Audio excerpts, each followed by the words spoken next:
down here, salt is a way of life.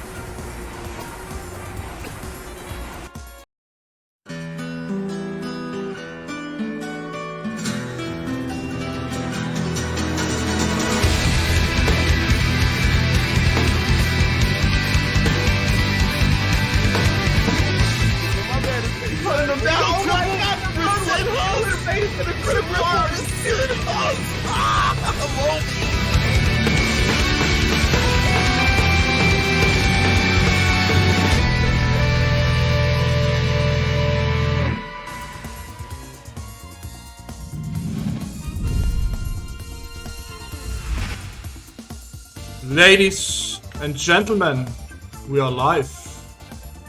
Alright, ladies and gents, boys and girls, World Warriors of all ages, welcome to another edition of the Capcom Pro Tour World Warriors brought to you by Saltmine. My name is SFV, and joining me today is LLJB3.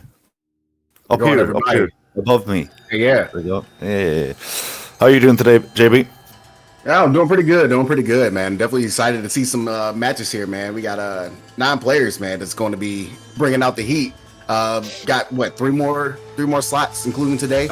Yeah, exactly. To earn those points, and it is, of course, the player with the most points at the end that's going to, represent their region for Capcom Cup. That's pretty big honor. Both fire. That's actually untrue.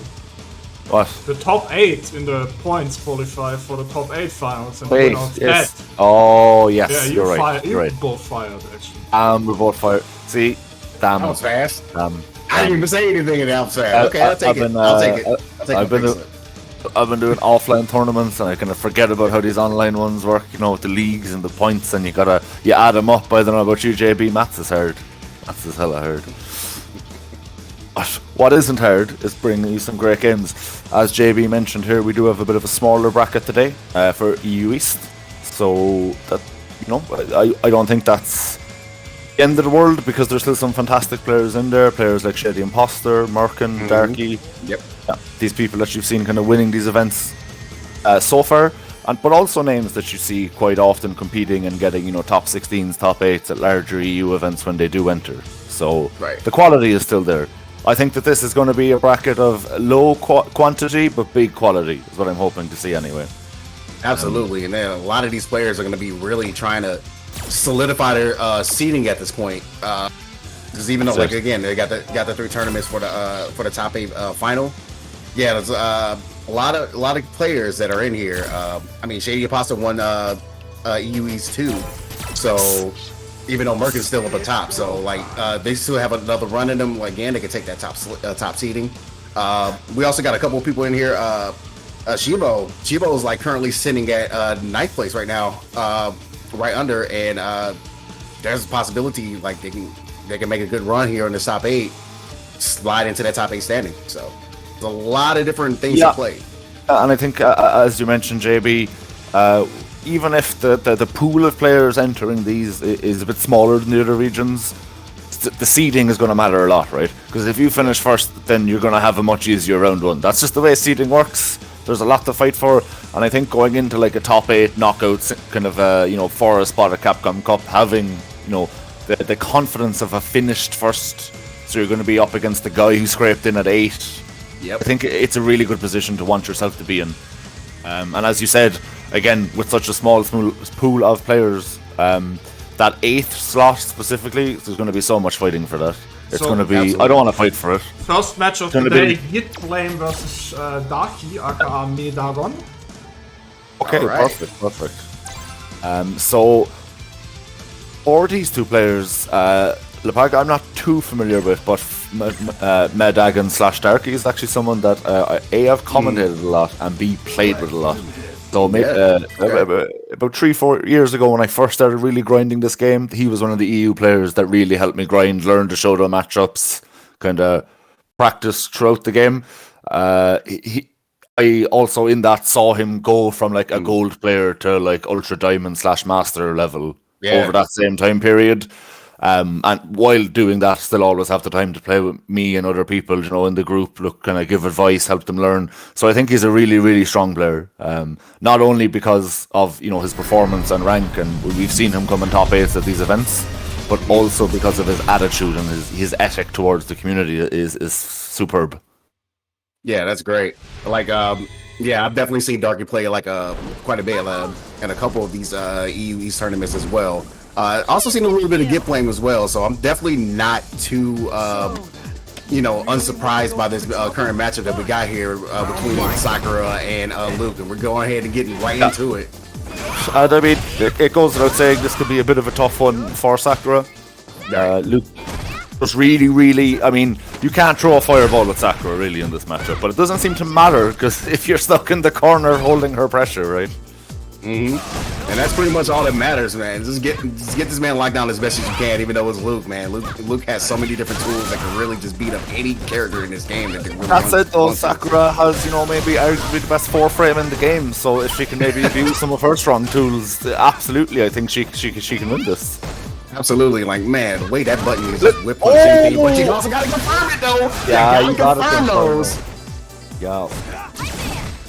That's it. W first to get off. There we go. Using the low forward and the EX fireball to get that W. Get this first round, man. You got, like, when you playing somebody like Darky and plays a character like Luke, you gotta make sure you get ahead as best as you possibly can. Absolutely. Wow, well, really nice confirmed there. Oh no! Yeah, we're seeing like one grey confirm followed by an oopsie poopsie, so maybe that will clarify as the round goes on. Maybe confirm those a bit better. I thought he had the whiff on the shoulder. Yeah, not able to get the confirms there is Darky's in, but right now just really trying to fill each other out and really just looking for the whiff punish game. And there we go. Okay, nice. Great counter confirmed there, exactly as you said, off the check, JB. And one thing that I like that Sakura's doing really well is that even when it's like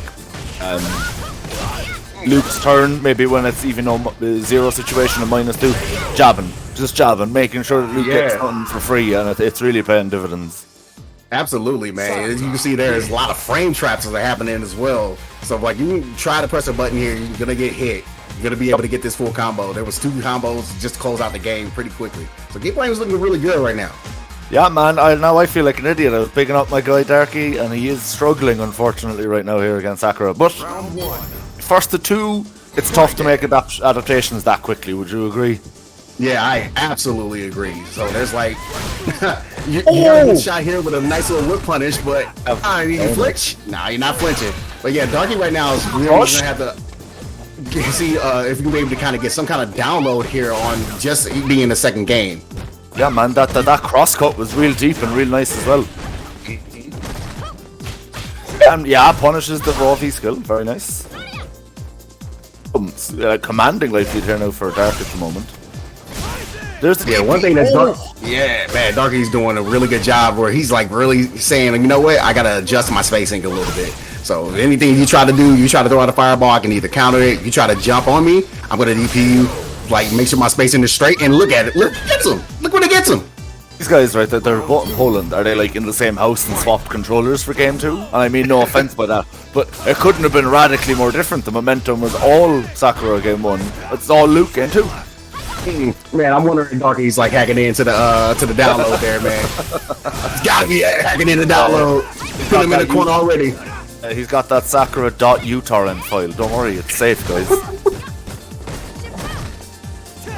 Like, no need for torrents, going right in. Very nice. And again, checks the V skills, not letting her get away with it. Good matchup knowledge, you know. Oh my god, there we go with. No. She's almost there. Almost there. Now she's dead. Off the now she's dead. Man, that was crazy. Like, we joked about how hard it is to make adaptations in a first to 2. Darky heard us. He was like, I got you. Don't worry, I tapped all over this. It's all good. It's all good. Really nice stuff. And now, what I'm really interested to see is, do we see the counter adaptations? No, absolutely. Maybe no mix-ups. Dash up EXDP neutral. You gotta throw out something wild, right? Yeah, of course. There's another big crush counter to put him right over. Push him farther to the corner. Man. And that stun bar is rising. You can't take another throw right now. Doesn't matter, he doesn't need the throw. He's going to build a second bar of EX, but he doesn't want to spend any of it, I think. Right. Off the combo anyway. Well, let's see how it works out for him. you still got a lot of work you got to put in with this V trigger, and then yeah, here we go. You still be able to get the spacing, but okay, got the V reversal coming through. Yeah, you can kind of just waiting this out. Anything. Yeah, and the counter jab, very nice stuff there by Dagon. And like from being 1-0 down, like pretty badly, he swung this back to set points really well. And now he's absolutely. Yeah, takes the damage this time. The jab check still good though. One thing I've noticed, man, like the confirms are, you know, they're hit and miss, but when they hit, they are hitting well. Just saw one there, my get blame, trying to see me able to make this way back and move back. First nice. Oh no, spaghettis. Drop gets loop, you know what to do it. Okay, you got the activation going in.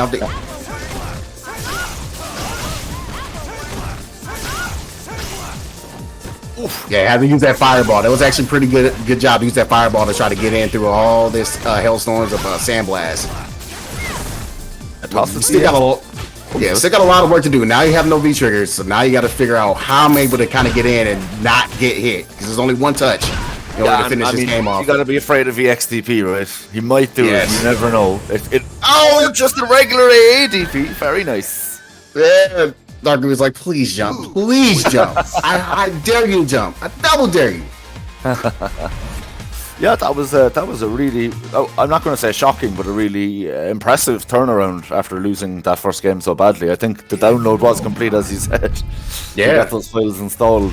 Yeah, really good stuff there from Dagon. And just taking a look at the bracket, that would mean, yeah, he'll be playing the winner of Merkin's match. But that won't be just for a while, because we're still waiting for some round one results.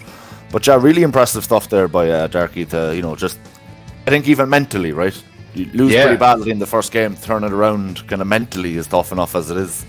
Yeah, like just kind of make it quick and be able to slap themselves into another top 8 showing. I don't really see anything too bad that Darky did. His adaptation is really on point. And Get Blame played really well as well. You know, like I said, for both players, it was a little bit of a hit and miss when it comes to their confirms. But when they hit, they hit. So that was just Darky ended up hitting a little bit more.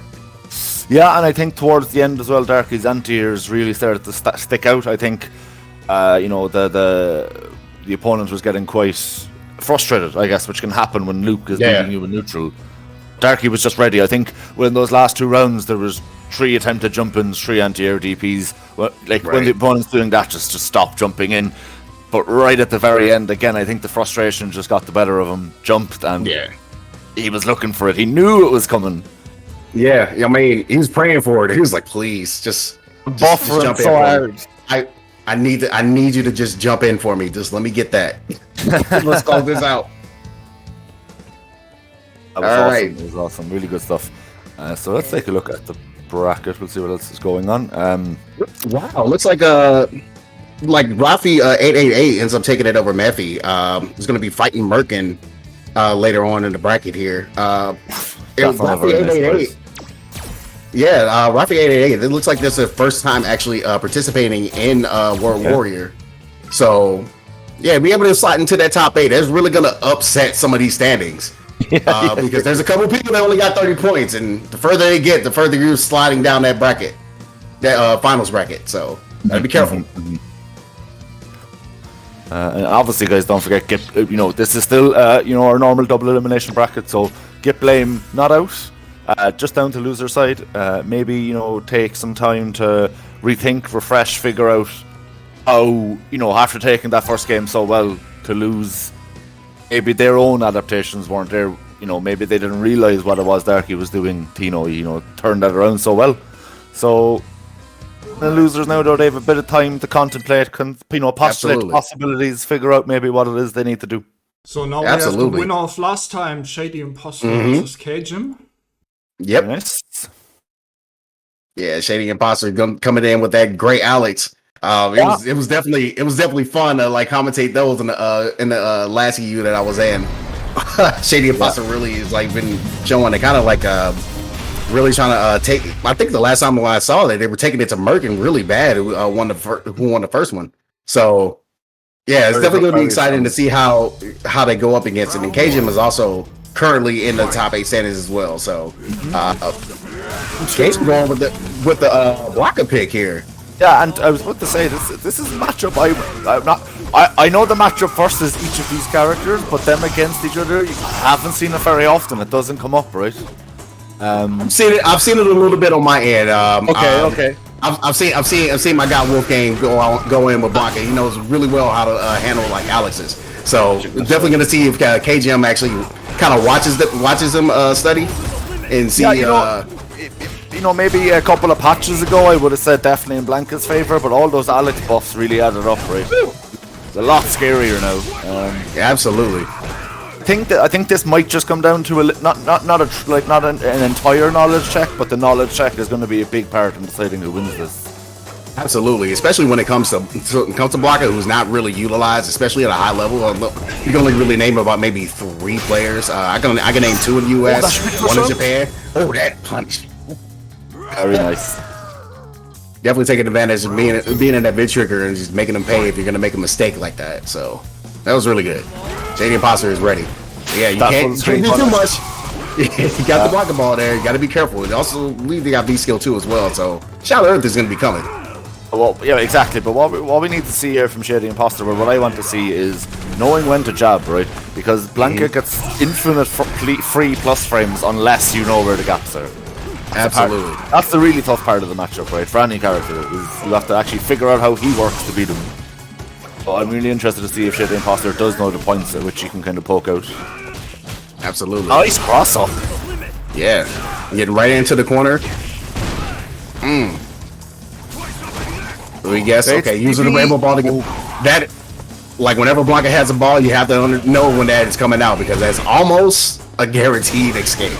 Yep. And then using the up ball to get able to get out of the pressure, and now you still got V trigger on the side, but you're getting hit with a slam. Yeah, man. Wow. EX Hyper Bomb finishing that one off. Shady Imposter takes this one quickly this first game. Yeah, I feel like Shady Imposter is telling both of us kind of a little look, I got this, okay? He's from my region, I've played Blanca, but I got this, okay? Alright. But, that said, last set, right? Player went up, 1-0, other player came back really hard, so let's see if KGM can also make those adaptations. What to adapt to though, right? I feel like he's just losing these neutral interactions. Right. Here again, yeah, basically off just 2 or 3 neutral interactions, we're in the corner at like half health, So it's tough. Yeah, it is. Right now, like Jason able to get that jump in though. You just come in these hops and try to see if they can get a little bit of a mix up, but it's kind of difficult. And now you got both V skill charges, so you can't really punish the V skill from the full screen there. A little difficult. Now you just really just the V skill. He wanted to get his V trigger so bad, get that DDT. And it worked out because it's Alex's best Oki. It's so good. Oh my goodness. Hey, man, don't dash at me, sir. That was so good, man. Like I think I saw the counter hit before I realized Blanca was dashing. But that reaction was so on point there. Or if it was preemptive, also good. Like, to be honest, big punish here on the slide though. And it's gonna be a big punish on his up ball. This is looking like a pretty quick 2-0. Yeah, it is. Charging up. I'm all warmed up. He's not gonna die off this, but he's gonna have to guess for game, right? EX power bomb potentially. Oh yeah. Can somebody get Demon Man? Somebody get Demon Man. I need an exploding cat right now. He yanked him out of the startup. He was like, "No EX for you, bro. You're getting." Man, you can't do any moves on me right now. I'm grabbing you out of it. That was a quick 2-0, like you said. Shady Pots are going over to KGM, so they're gonna be facing the winner. Yeah, it was wild indeed. They're gonna be facing the winner between Kamal and Shivo. So. Wait for that to come up, but man. Alex doing Alex things. Shady Imposter doing Shady Imposter things, man. Once again, definitely a great Alex to go ahead and watch every time. Yeah, definitely. I think KGM again, similarly to Get Blame, I don't think they played that poorly, right? They just lost the neutral, made some bad choices on defense, but tighten those things up. There's a chance that losers, you might still grab a couple of W's, Yeah, indeed. Who else do we have? We got Calmal 09 and TM Shivo, I think that. Yeah, Shivo, I've been saying. Well, yeah, we can go ahead and get and talk about these World Warrior tournaments that are going to be coming up. We got league number 4 for UK and Ireland coming up on October. On Sunday. This Sunday. This Sunday. Yeah, With October 2nd. F-Word and Logan on the mic. Woo-hoo! I know y'all ready for that one. And then Europe East got that's October 9th coming up. Europe West, excuse me. Europe East number 4. It's going to be on the 16th. So make sure you guys mark your calendars for that. If you're trying to sign up for any of those, make sure you sign up. And then we got Nordic Baltic coming up. That's going to be October 21st. So man, Saltmine League is going to be hitting you every single week. And again, including Germany coming up as well. Oh, man, the Germany one bracket is so good to watch. So crazy, it's so stacked. I think it's between the German and the UK and Ireland one for most stacked. Oh yeah, I'm biased because I'm Irish, so UK and Ireland is my region. I'm pretty sure it's that one. Yeah, I have a little bit of Irish blood in my veins, so I have a little bit of brotherhood kinship with you on that one. So you hate England too? Nice. I mean, no, we're just kidding. We're just kidding. No, but I love Germany though, man. I love the German players over there. Whatever about there's a lot of history with our countries, but the English FGC, especially the London crowd, have always been fantastic to the Irish FGC in terms of coming to our events and supporting us. So. Absolutely. Talking about support, what else you should support, because Ace is just ignoring completely, is entering Saltmine League tomorrow. Yes, of course. I wasn't ignoring it. I was getting to it. We gotta warm up to it. You're ignoring, Redus, okay, is that also Saltmine East Coast edition for the US is on Sunday at 7 p.m. Eastern time. Which means it's sleepy bye-bye time for me, but you guys should definitely check it out if you're up. It's also a really, really stacked bracket, right? There's a lot of really good players under that week on week, so it's really good. Yeah, on both ends, especially for the Europe side and definitely on the NA side. If you guys ever have time, even though you guys are overseas, or if you're in the US like me, make sure you guys check out the NA East bracket. It is amazing to watch every time. I'm so grateful that. Hit up Tom, who's TOing it, and I was like, yo, you let me hop on, and he's like, yeah, but it's at 1 a.m. and I was like, no, let me sleep. Maybe like some Sunday where I have no work on Monday and infinite monster cans of energy, maybe I'll consider it, but commentating at 1 a.m. Yeah, because you gotta be alert for that. I'm gonna be accidentally commentating Super Turbo without realizing or something, Sleep deprivation be hitting hard. But enough of my rambling, guys. It looks like we are ready for the next match. Calmal versus it's Shivo. Calmal is really strong. Again, another player that I've seen entering a lot of these. And not as much anymore, but in the past, a lot of brackets. You'd see the results from different online tournaments and things. As far as I know, stalwart Sagat player. I would expect him to play Sagat and nobody else, really, to be honest. Right. So we'll see. And then Shivo. I'm actually searching Shivo's flag right now. That's why you haven't moved to the back of the bracket yet. There we go. That's yeah. I was searching. I know it's Slovakia, but I was actually searching it in the files. All right, so we're gonna get into it. Looks like Shivo plays Vega, but not 100% sure. It looks like it was not a about different it. account. I know what country it was. I just couldn't find the flag. That was the issue. For sure. For sure. We're gonna get right into this match. I'm not American. I actually know geography. That's true. Yeah. That's true. I can say that wholeheartedly with no issues about that statement. But yeah, guys. So yeah, as we were saying there, but yeah, I'm not sure. So who Shivo is going to pick? Do you, JB? No idea. Like I said, I saw Vega there on the character favorite character menu, but it's no telling. It's no telling at all. But we're gonna find out in a second here. Drum roll. It is Vega. I saw his little ponytail in the corner there. Yeah, you cannot recognize him as me. Yeah, got the egg coming in from the Kamau instead of Sagat. It's gonna be pretty interesting here. Yeah, he probably been watching all the EU or all of the EU and UK tournaments, and he's like, damn, this guy Ending Walker beats up on all the Vegas. Maybe I will try the Edge. Yeah, indeed. Wait, man, we're gonna get Vegas slides here. Character's been grinding. I mean, Edge is pretty good now. People underrate him a bit, I think. It is very annoying to fight. You definitely have to deal with a lot of 1, 2, 3s. Oh man, I hate counting. It's the worst. Okay, nice slide there on the whiff punish from Shivo. Tries to get something going, and actually, no, not quite. And here it comes, the flicker pressure. It's so oppressive. Yeah, indeed. Unfortunately, Shivo's lost a claw, so it's going to be a little more difficult to try to like get the post that you were able to win. Wow, how did you miss that? I'm so surprised that Vega won that in practice. Absolutely. Oh, now yeah. Now we got a massive. Got a little bit of a damage buff. Also got damage nerf. I mean, health nerf. Oh, that's gonna hurt. Yeah. Time hurts. It's the thing, man. Ed can really just, drown you in pressure and damage if he gets going. There's the anti. There we go. Nice. 2 buttons. My grandma could do it, but that's good. Yep. Yeah, we can definitely talk a lot about how Ed has some of the easiest buttons to be able to kind of pull off, and there we go, man. Don't cycle upper, be able to kind of get away from the pressure. Hey, it's gonna be an interesting interaction there, and that's another slide. Shiva definitely loves the slide. I've been noticing a lot of. Yeah, there's the claw gone. Unfortunately, that is going to make the round much tougher for Shiva, and he gets plucked here. There we go. Now we got the timing right on the air for that, and be able to get the correct interaction to be able to get this first game. That was good from Kamal.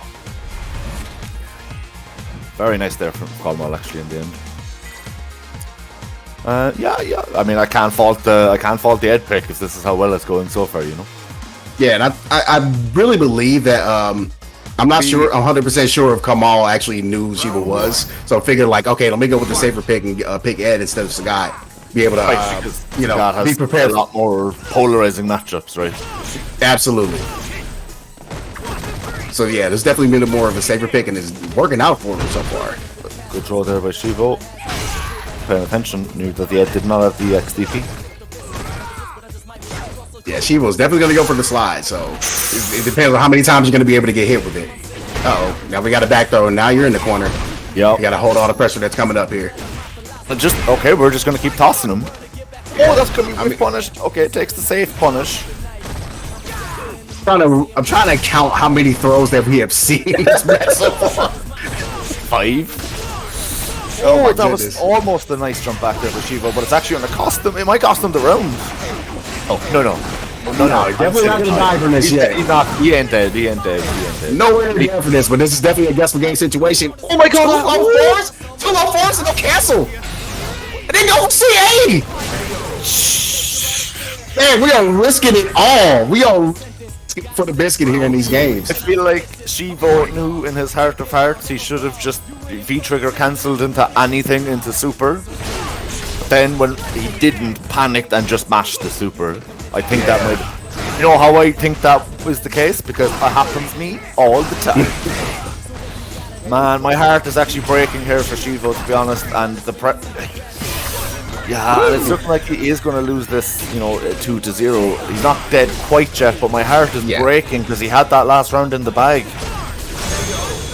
Oh my goodness, pressing there, be able to kind of finish it off with the spark. And Kamal takes this pretty quickly with a 2-0, yeah. Might be, I always bring this up, but even for online tournaments, nerves are a thing, Yeah, absolutely. First game, it's first to 2, and you kind of get inside your own head a little. And my heart is literally in pieces for poor Shivo right now. He deserved that confirmed. He counter hit the low forward twice. Just V-trigger cancel it, my guy. Come on. I don't hit it twice. I understand. I've been there. I'm just nervous. This is why I commentate instead of compete a lot. This is why I'm on the mic now. You want to hear a really funny story about that, actually? I'm sure viewers at home will enjoy this because it involves me being humiliated. So last week, Celtic Throwdown happened, which is the big major we have here in Ireland. So my girlfriend was like, "Oh, what are you commentating?" And I was like, "Oh, I'm doing this and this for Guilty Gear, and I'm doing top 8 for Street Fighter 5." She was like, "Oh, but I thought you entered Street Fighter 5." And I was like, "I did." oh yeah, well it makes sense, like, because they wouldn't let you enter if they thought you were going to get the top 8, because that would just kind of complicate things. And I was like, oh, all right, okay. No, you're not ready for it. And me telling this funny story to AJ, our head TO for Celtic Throwdown, he informed me that my commentary partner for top 8 had in fact made top 8 and therefore wouldn't be commentating with me.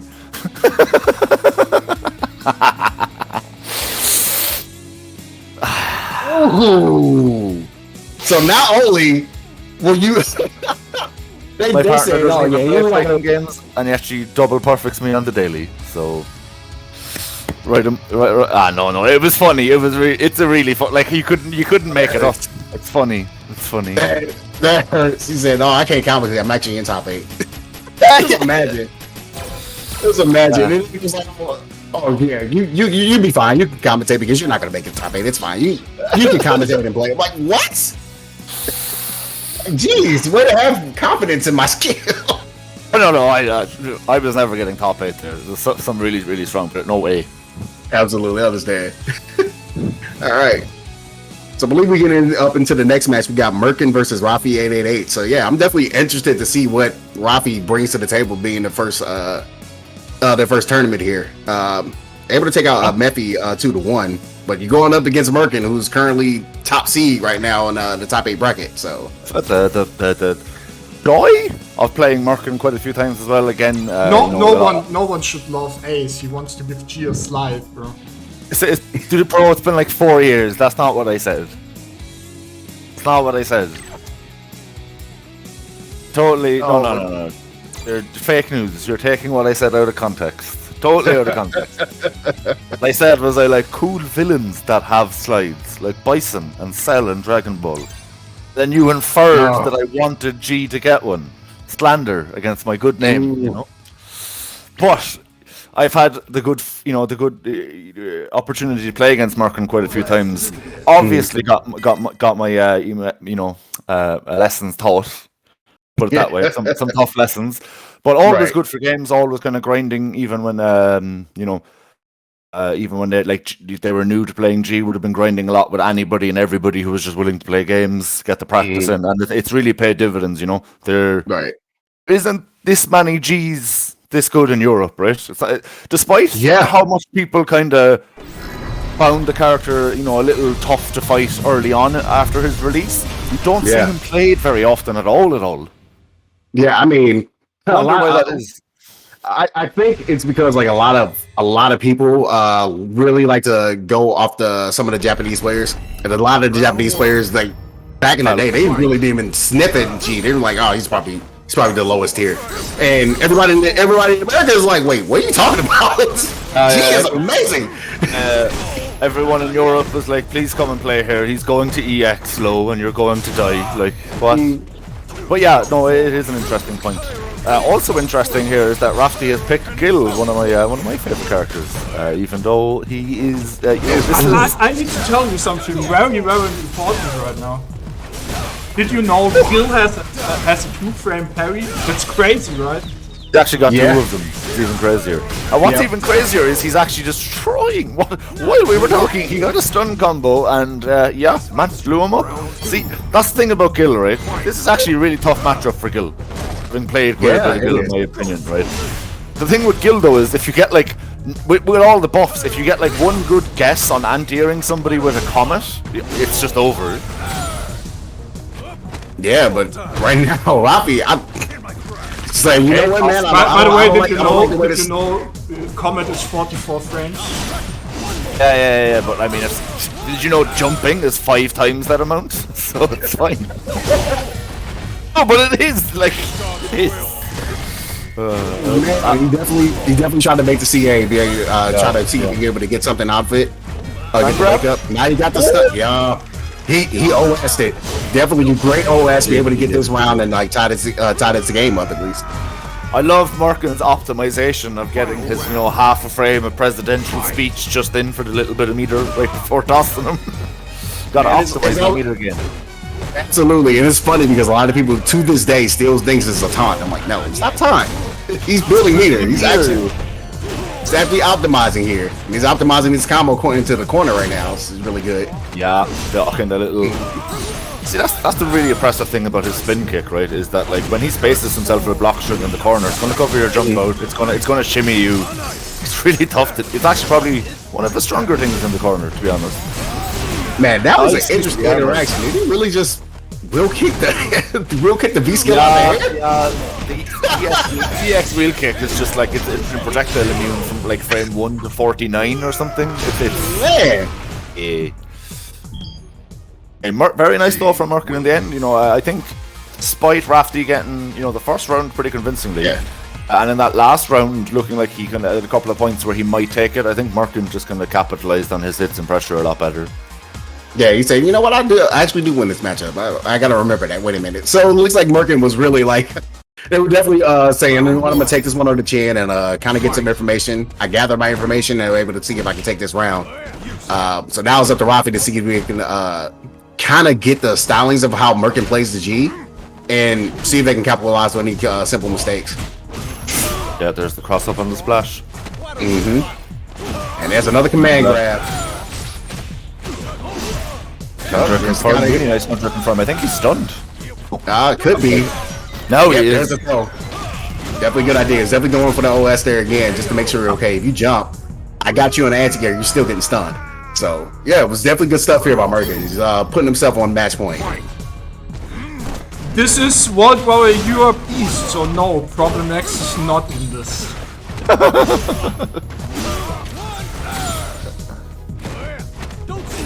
Yeah, nice. There's keeps the pressure going. Just gets the throw. No quick rise there from Rafty.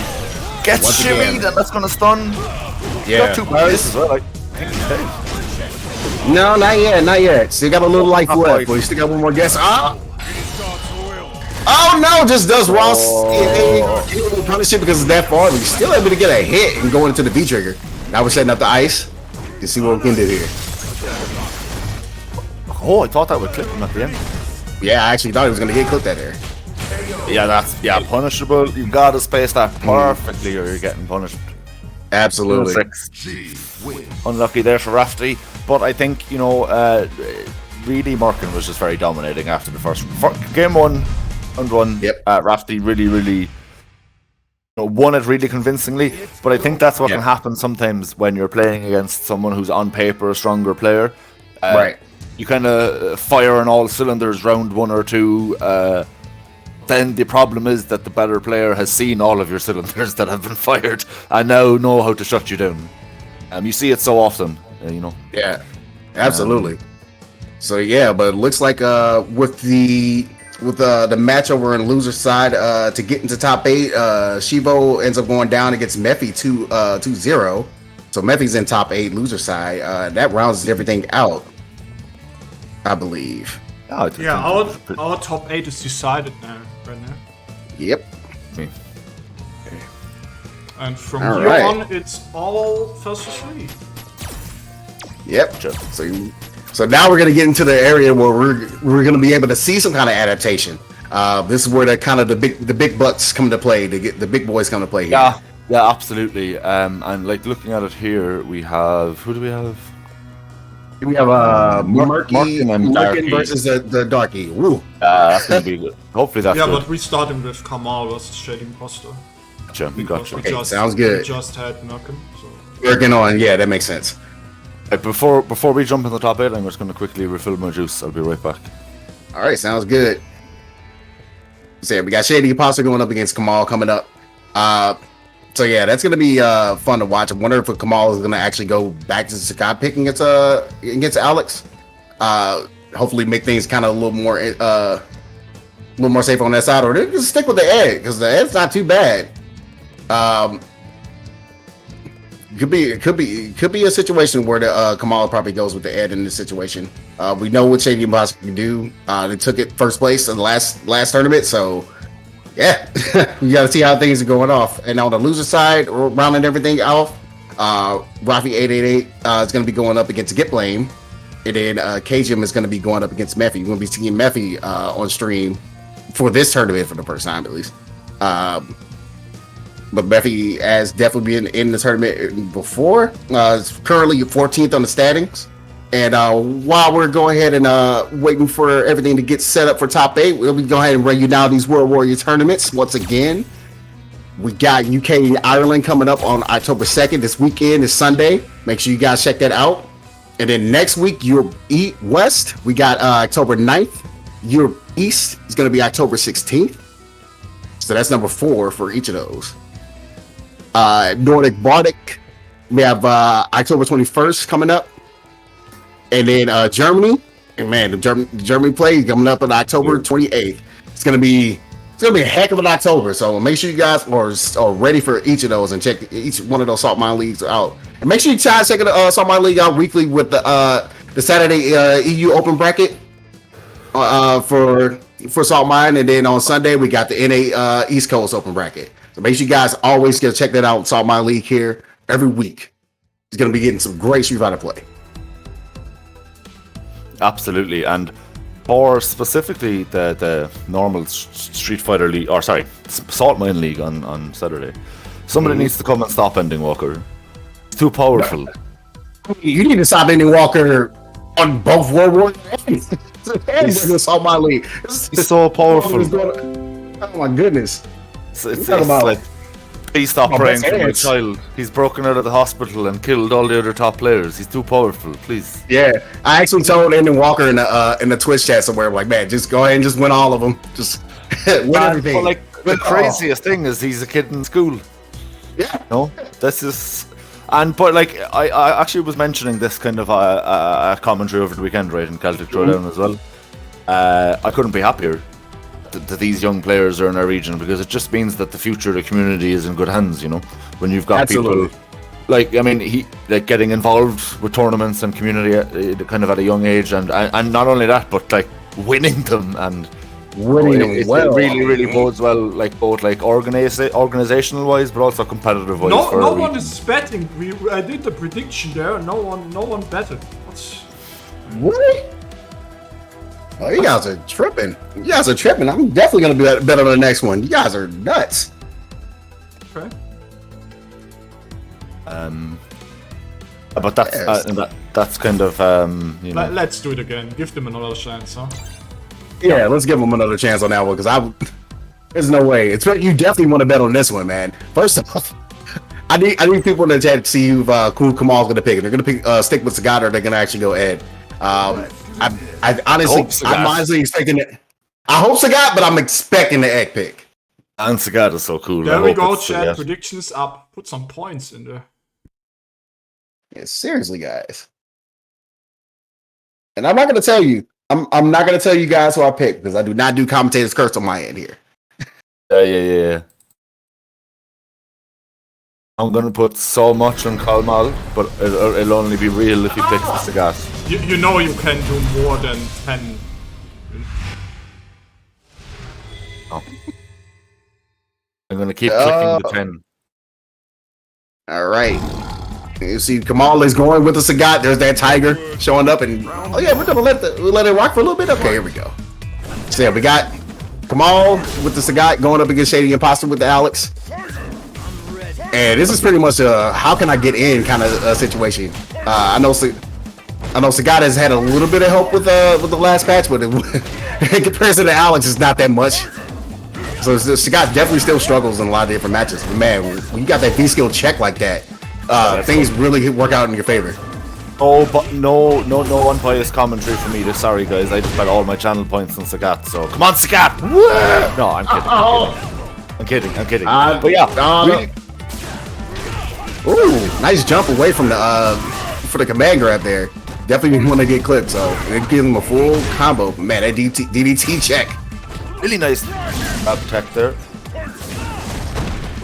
That's a plus. Gotta hold that. Speaking of plus, that's plus 10. So silly. Yeah, you gotta watch out for like the overhead, or Sagat's got a really long-reaching crouching medium kick, or you could just walk into a fireball. Yeah, the frustration sets in a small bit there for Shady Imposter, maybe. Kalmal, I feel like really dominant start and good to close it out, but in the middle of the round, Shady Imposter looked like he might rob it. Yeah, absolutely. Ooh, what a catch out of the air with the lariat. We're fishing in the sky. Okay, another base. Now we get some for the stun. Wow, just wakes up. He knew he wanted to go for the shimmy, so it was a good Yeah, this good is what I challenge really there. like from Kalmal, right? No fear, back to the wall, in pressure, like in danger of being stunned, but he was like, no, I know he's going to shimmy me, it's fine. Really cool head in a tough situation. Yeah, he's definitely pestering Shady Imposter. Shady Imposter's really trying to get in. He's trying to see if he's able to get kind of either a hard hit or a crush counter. Got the hard hit charged up too, so well, actually, got the not the hard hit. Excuse me. Oh no, that Bishop's gonna get punished. Yeah, Not dead. It is He's got some not again. dead yet. Tech. Oh, you're in there, sir. No. Oh man, what a way to just stop time with the V trigger and get the DP. I love that decision there by Kalmal. Why risk it? You know, DP can be tough to do on reaction, but pressing 2 buttons much easier. So do that first and then see if you need the DP, right? Exactly. Really, really smart use of V trigger, and I think it's a use of V trigger that, you know, saw a lot of prominence early on, faded away, but now certain characters are starting to use it quite a lot again, right? Right, exactly.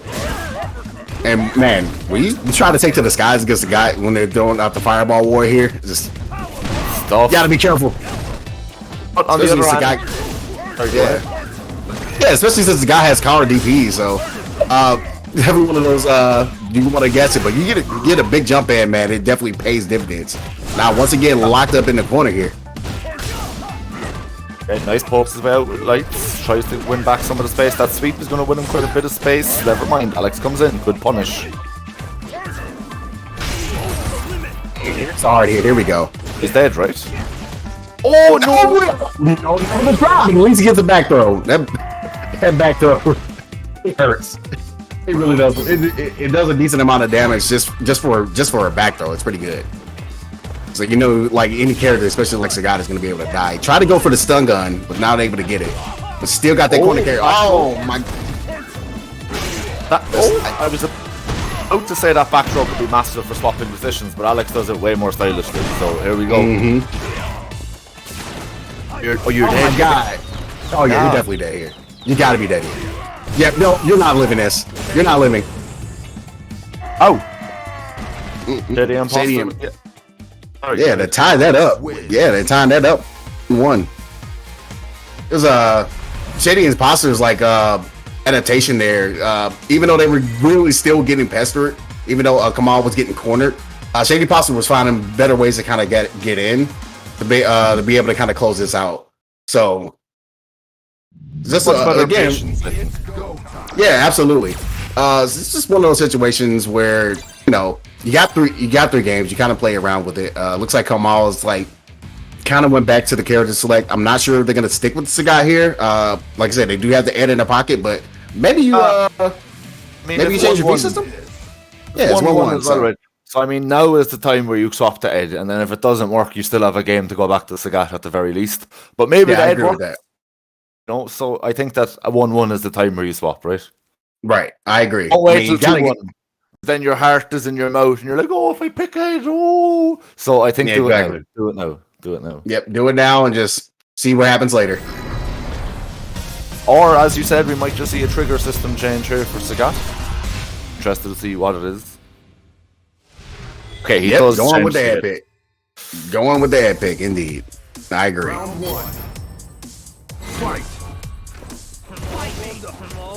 You won't be able to get like some of the things with the fireball ward that you normally would be able to get, but you can get interruptions just like that. Yeah, he has a very, very, you know, easy to use reaction anti-air. He's got tons of damage. So I think it's not the worst matchup in the world for Ed. The thing is, though, you got to be really careful with those charged standing heavy punches, because it leaves you -2, which is literally the worst place to be, is -2 in front of a grappler, right? So just got to be careful. Bigger on deck here though for Shady, if he finds enough point to activate. Yeah, so yeah, Kamal was actually doing a really good job making this a lot more difficult, and man, just oppressing with the 1-2-3s here.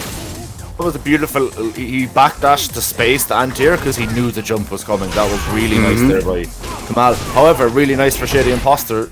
Alex's best Oki off DDT. Let's go. Trigger on deck here now though for Kamal as well. Yeah, they definitely be able to kind of use this V trigger to kind of get a little bit of comeback. But yeah, Kamal got a V trigger of their own. Yeah, he pressed the button indeed. Oh. Oh my goodness. Kamal's trying to see if he would kind of take this lead game wise. Yep, using the EX cycle upper to get away from the command grab. He's jumping. Oh no.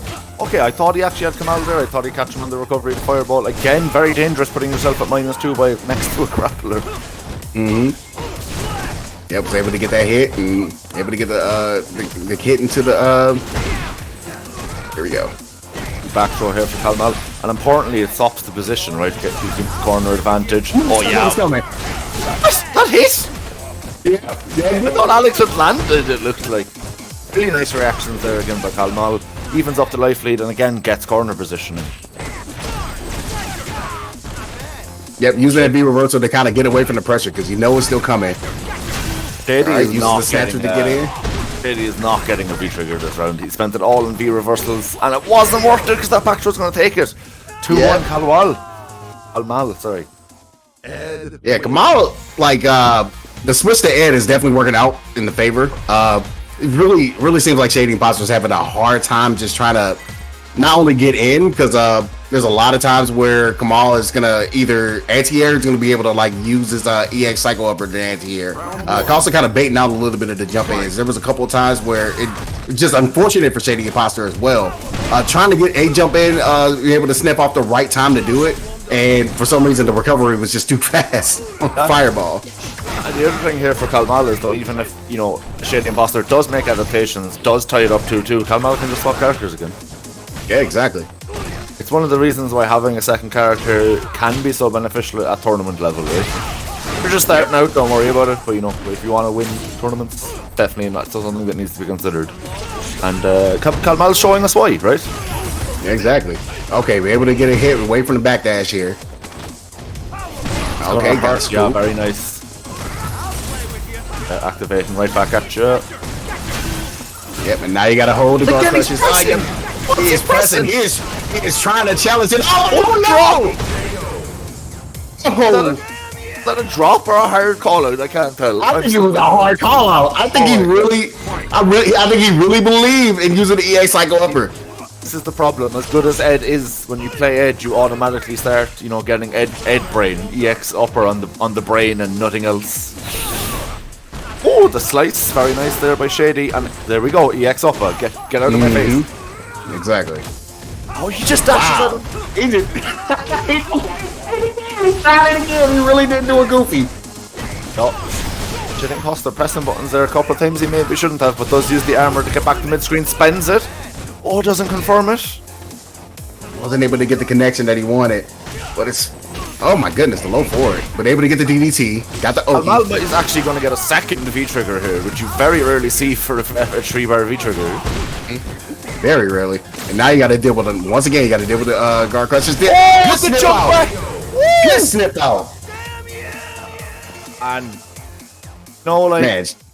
no, you know that meme of, and at this moment I knew I effed up. It's like that, but like a happy feeling every time I see like a good shimmy or jump back or whatever. Yeah. Because it's not happening to me. Don't get me wrong, if it happens to me, it's the worst. Wait, no, I basically just say, okay, no. But you know what I mean? You gotta appreciate the read, right? It's like, oof.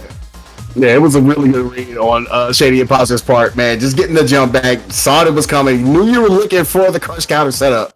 I mean, the guard crush setup. So, man, it was a really good job.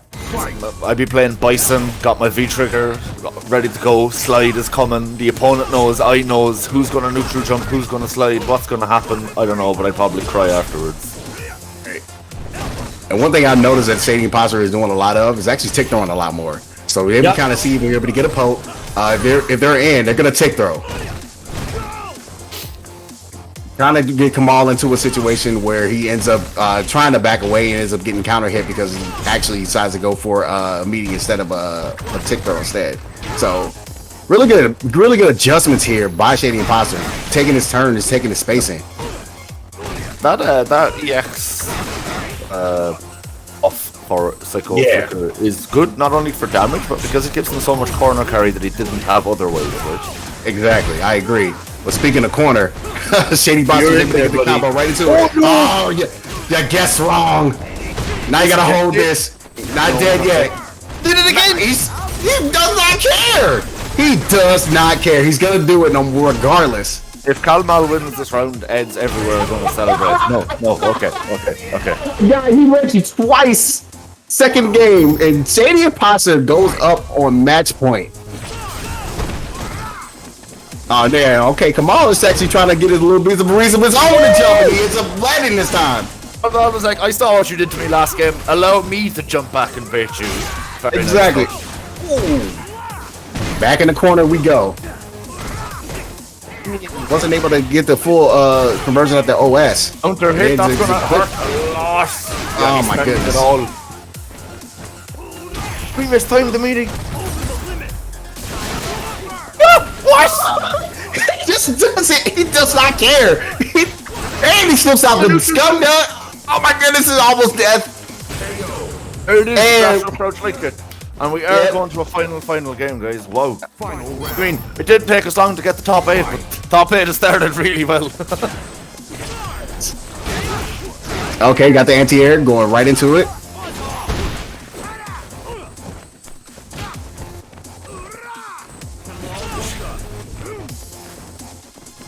Alright, so one thing these players are doing, they really trying to kind of take it a little more. They're kind of pushing the pace up a little bit. Absolutely. Yeah. Oh my goodness, just trying to see if they're gonna get the dashes. He's really trying to check as much as possible. If you're gonna dash back, I'm chasing you down. And kind of just walk them all into the corner. Oh goodness, that confirmed! Nice stuff, and he just waits for him to land. You cannot take another grab like that. It raw activates. Oh my god, the poke. This is final round, guys, for spot and winners finals.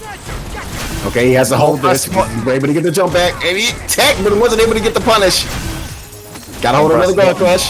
Hold this. Yes, one more. Hey, oh, good few reversal to get that time away. You still got one more. You gotta be careful. He used it. He's gonna win the game off it. Oh my goodness. So Imposter tried to interrupt. He tried to interrupt, and it ends up getting beat for it. Almond takes it 2-3 in the last game, round. What a fantastic first set of top 8, man. That was really, really good stuff. Woo, man. That's a heck of a game. That was sick. It's definitely this was seed number 2 versus seed number 3, so it could easily be grand finals. Maybe we see it in grand finals. You never know. You never know. They probably be like, you know what? I got beat, but I'll see you again. I'll see you again. I see you with, you know, grand finals maybe if you're worthy.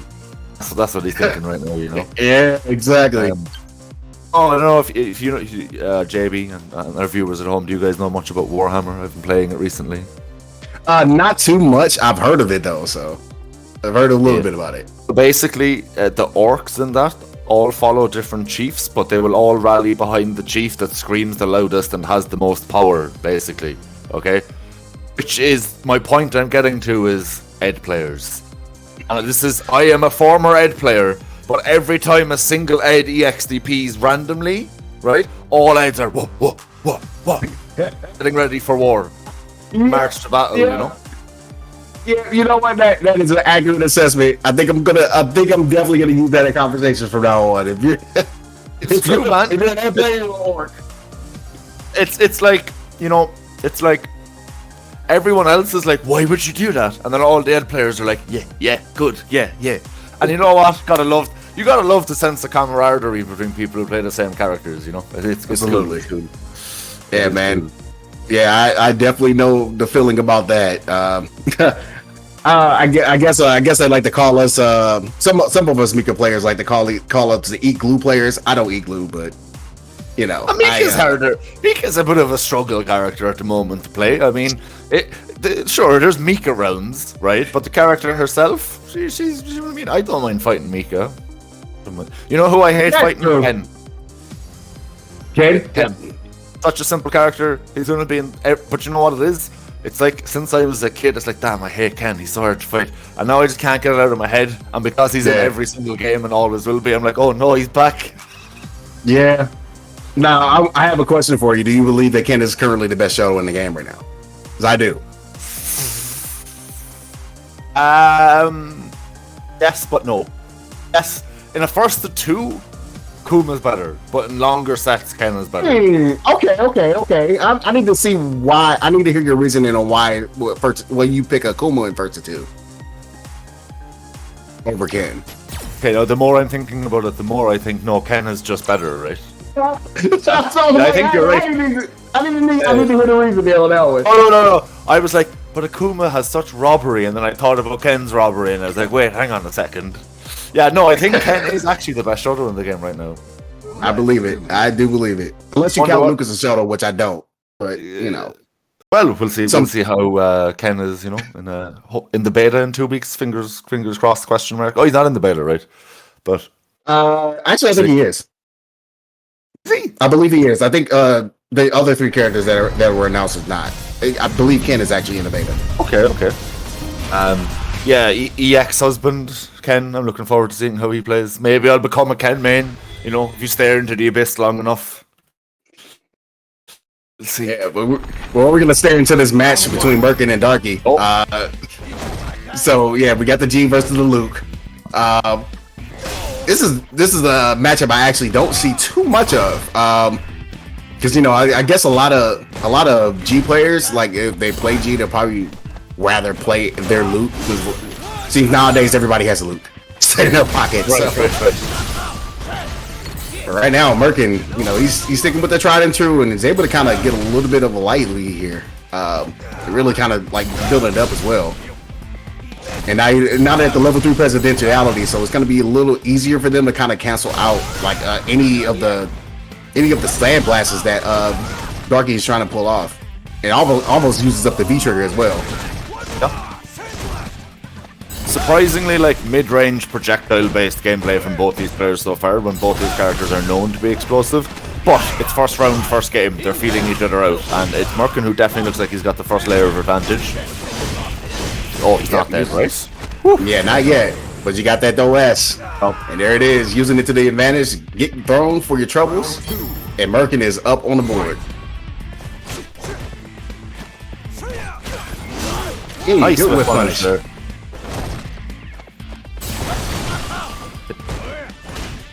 And one thing I noticed that Merkin is doing, he's using V-Skill 2s, able to kind of keep that presidentiality. Yeah. He's like, yeah, I'm going to make sure I'm not taking any knockdowns against this character. This character is dumb enough. I think more than anything from what we've seen so far here, I think Merkin wants those level 2 fireballs because, sure, it's not as fast as Sandblaster, but the additional hits once it's leveled up means that he can actually contest the mid-range a lot better. Exactly. He also got the V trigger too as well, so man, we're definitely opting for the damage because look for a character of his build. You know it. You can get the level up of the presidentiality and level 2 big cross counter. Wasn't able to convert anything out of it, but you're able to go low. He's dead. Oh. And that is why you pick V trigger 2, man. You got that damage. It just comes with it. There's definitely some love and some help that he got in the patch for that V trigger. So it's definitely a good pick. Definitely a good loadout for him. It looks like so far that Merkin has. Have you seen V-Skill 2 versus Zangief? Man, it's so funny. It's poor Zangief. Like, I feel like seeing G against Geef in any scenario is like, bro, like, why did y'all do this? So tough. I can hear Brutus just crying in the corner. Like, why did you do all this? My favorite interaction with Geef is Seth stealing his, using the install Geef to kill. Because the knockdown off that is a set +2 knockdown, and when you dash up, you have SPD, so. Taste your own medicine. Speaking of your own medicine, it looks like Medagan might need an ambulance because. Yeah. Looking tough. We are looking tough. Yeah. Merkin is saving no. Yeah, somebody get the army boys some milk because right now Darky is getting lit up. Oof. The standing forward. Some good situations for Darky there in the previous game, but yeah, Merkin is just so strong. I think he's sniffing them out. But one thing Darky's not going to miss is anti-airs. He's shown that all matches we've seen of him so far, right? Yeah, absolutely, and I think that's why Merkin is taking this approach to kind of keep everything in the ground game. He doesn't want to get clipped out trying to go for cross-ups too much. It's definitely the insight of a good player, and there's a whip punish again, man. He's just on point. Stuff. P shifting, trying to get out of there. Doesn't want to deal with the pressure. Yeah, I think Merkin's happy enough to sit on his life lead, but you know, I think Darky knows this and is trying to pressure him as hard as he can to get him into the corner and make something of it. That should be. Oh, that could have been a punishment. When I able to kind of get it. It could tech. All right, now Merkin is still up on the life lead, but man, Luke is Luke. But G is also doing G things, so you got to be careful. Okay, oh man, what the heck? Yeah, that's gonna cost you because you get. Oh my God, your dome piece is blessed. I have size 14 shoes. Oh my God! Like, my goodness, man. I was about to say, how did you get hit by that? But then I was like, no, I've gotten hit by that. Don't say that. But yeah, wow, Merkin knew exactly what to do. Yeah, G is a tall character. So yeah, if you're wondering why he got hit so far away from that. Oh, that range on that overhead is dumb. Yeah, I think Darky agrees. He's going back to character to like think about this, and he's like, yeah, I don't like how this. Yeah, I don't think he's going to swap characters. I mean, I know in my time playing against him, he's played a lot of Akuma, a lot of other characters, you know, Shoto / Shoto-esque characters. But of the Shoto-y style characters, like I don't think Luke's a Shoto either. But in terms of characters that have a fireball as part of their game plan, good damage and a DP, he's probably the best in that category right now. I think unquestionably. Yeah, agreed. Well, I mean, if you want to bust out the Shoto alignment chart and see how far away Cody is, because Cody's not a Shoto, but I know. Woo! Cody is really good. Oh, but Darky says, you know what? I am going to go to the best Shoto in the game. He's going to King. But no, like this is what I'm saying. Darky can play. You guys actually summoned Shotos by all the Shoto talk. Yeah, but I'm just speaking from personal experience. I've played Merkin's G and Darky's Ken like a lot, like in lobbies. This might end up being a little closer than you think. If Darky can find any kind of rhythm, he can really run you down with this Kevin. And Merkin does this too, and this just isn't giving him a chance. Not at all. You definitely don't want to give Kens any chance, especially if you're like you're gonna throw out just stuff like raw, like heavy tattoos. Yeah, expect that 4-frame punch coming. But now you can get ignorant because you got the B trigger coming on. Oh, you get chased down, Merkin. Yeah, Merkin knows the matchup. You see, he knows how he can chase it down. Right, it's live do or die here for Darky. Ooh, big counter. Get that counter hit. Yep. Right into the corner. He's gonna hit the back though for the little bit of the damage. It's really just probably a defensive throw. Wow! You go to V-Ship, I hit you with EX wheel kick. He is stunned. 1 bar? Okay, that's not going to be enough to kill, but it is a guess the game situation after this. He guessed right. Very nice. Oh my goodness. Okay. Oh, and you got the hit. You'll be able to get to the corner. On a wing and a prayer. Oh man, he has a lot of work to do, but he gets checked for his trouble. The meaties were not there. He was hecka vegan. And that is, you know, one of the difficulties with swapping characters mid-set is that if you've got a specific meaty setup or it's a manual timing, sometimes you're not going to be on point coming freshly from that other character, you know? Yeah, it's definitely hard to always like meaty after a 4 throw. Ken usually has like a good button though, like to check you if you try to wake up button on him. But exactly. It's surprising that he lost the meaty situation there, but it happens. It happens. Yeah, it does. So yeah, Merkin takes that a clean 3-0. It's gonna be meeting Kamal over Winners Final. Man, it seems like you definitely have your top 4. Like all these players have always been in these top 8s. They're currently in the top 8 standings right now. Like these things just being very familiar to you. I think of the pool of players entering these tournaments, these 4 are absolutely 1, 2, 3, and 4. I couldn't give you the order right now. Right. Definitely 1, 2, 3, 4. I would say. Absolutely, it'll change on a dime. I've seen Shady Apostle come back from losers and take it. So, I think, you know, gun to my head right now, I would say Merkin is probably the strongest. Yeah, right. Absolutely, I agree with that. Currently top in the standings. Already has one notch on the belt as well as far as wins. So, yeah, this is looking pretty good, pretty healthy. But now we're gonna get going to the loser side. Top 8 losers. Yes, we are. Rafi versus Skip Flame. Yep. Well, yeah. That should be Sakura and Gil, right? Interesting matchup, actually. I'm going to quickly pop to the bathroom before we get going. I'll be right back. Absolutely. And then, yeah, after that, after the Rafi and Get Blame, we got Kajim going up against Mephi. So it's going to be pretty exciting time to try to see how those matches go while we wait for the strong players of Shady Imposter and Darky to wait for their respective matches. Yeah, so we're waiting for these players to get in. Definitely going to be interesting to see, because Rafi does have the, and very excited to start. Rafi does have seems like a level 32 Bison, I believe, that's sitting there. I'm blurring on my screen here, but you never know. You could bust out the Bison against the Sakura if they have the Bison pick on play. But they go Gil. It's gonna be kind of interesting to watch. And yeah, we're just waiting on Get Blame to get in here at the moment. But yeah, other than that, I hope you guys make sure you keep checking out Saltmine League that's coming up every week. We got so many different tournaments as far as World Warrior coming up in this month. And then, yeah, Saturday and Sunday, man, make sure you check out those brackets. So definitely excited to see all of that. All right, players are in. We're getting ready to go.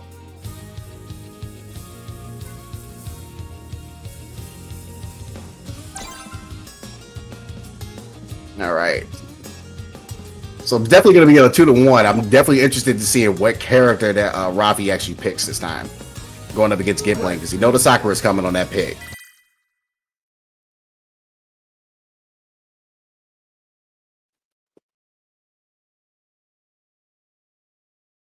All right.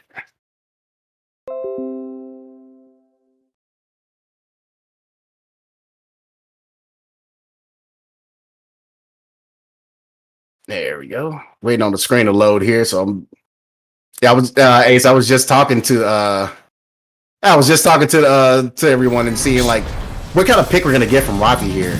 Okay. Just talking about possibly see a Bison going against a Sakura. Yeah, there we go. Yeah, there we go. Yeah, my boy. Something told me that the Bison pick was actually going to be coming instead. It's probably a better pick for Rafi's end to go up against a Sakura instead of the Gil. So I definitely agree with this. And already just getting the jump packs and just going to the air to airs. But you got to be careful if you're gonna. You got to be careful if you're using that V skill. I think that V skill it's good, but only for certain setups, right? I think just throwing it out.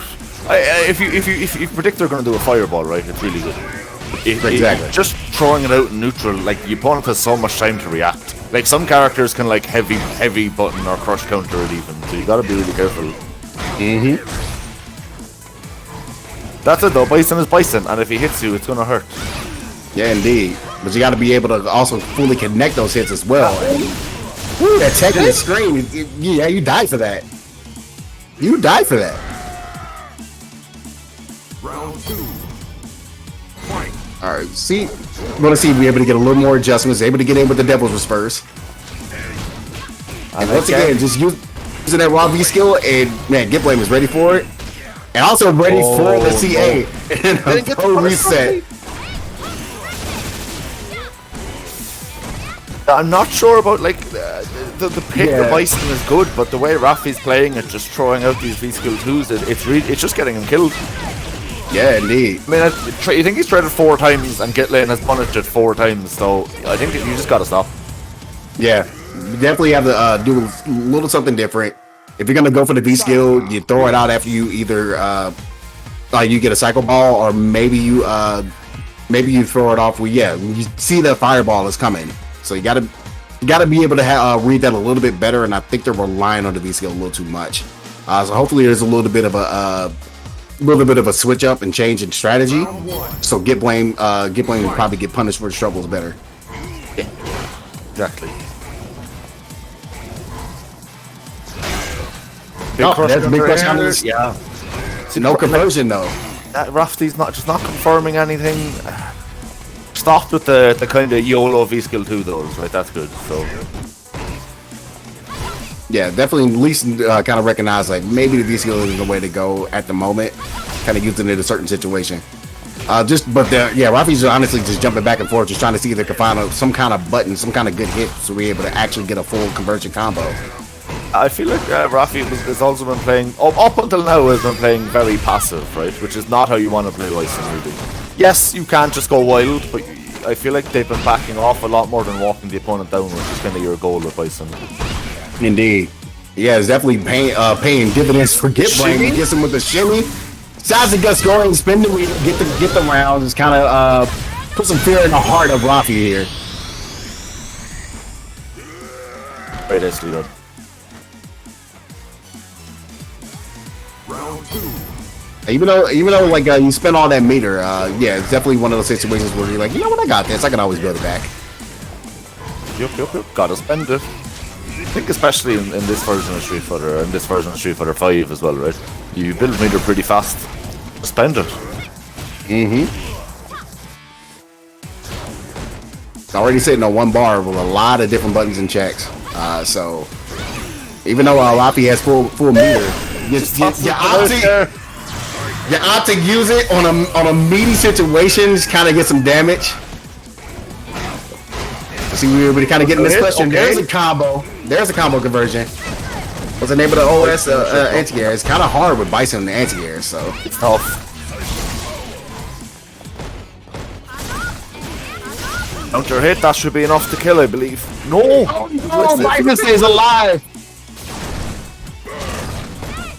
You gotta be really careful. There's been a lot of block site infernos as well that are punishable, so Rafi's gotta be really careful. Yeah, Rafi is really playing with food, just kind of going back to that. Yeah.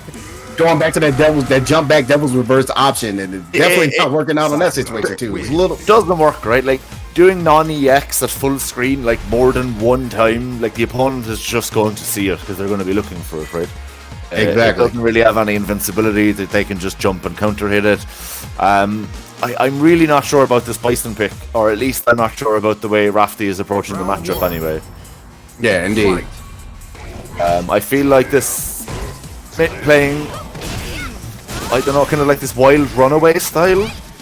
Yeah. Bison kind of wants to slowly walk you to the corner in this matchup, you know. So exactly, you may have like one of the slowest walk speeds in the game, but it's so menacing. You got to kind of take advantage of like the tools that Bison has in order to kind of get in and really take advantage of it. Hey, you know that. We're seeing, you know that swipe is coming. Yeah, we're seeing a much better approach here now from Rafty. Yeah, again, I'm just resorting to this jumping medium punch, trying to bait something in the air. Gitlin hasn't been jumping at you, so I just don't understand what they're trying to bait out or what they're looking for. Yeah, Gitlin is playing this really well, like noticing the tendencies of what the opponent wants to do, and just really like, you know what, if you're gonna keep jumping back, I'm gonna go ahead and just keep walking you over to where you want to be, is in the corner. Man, right now Gitlin is making this look like pretty easy. It's all Gitlin right now.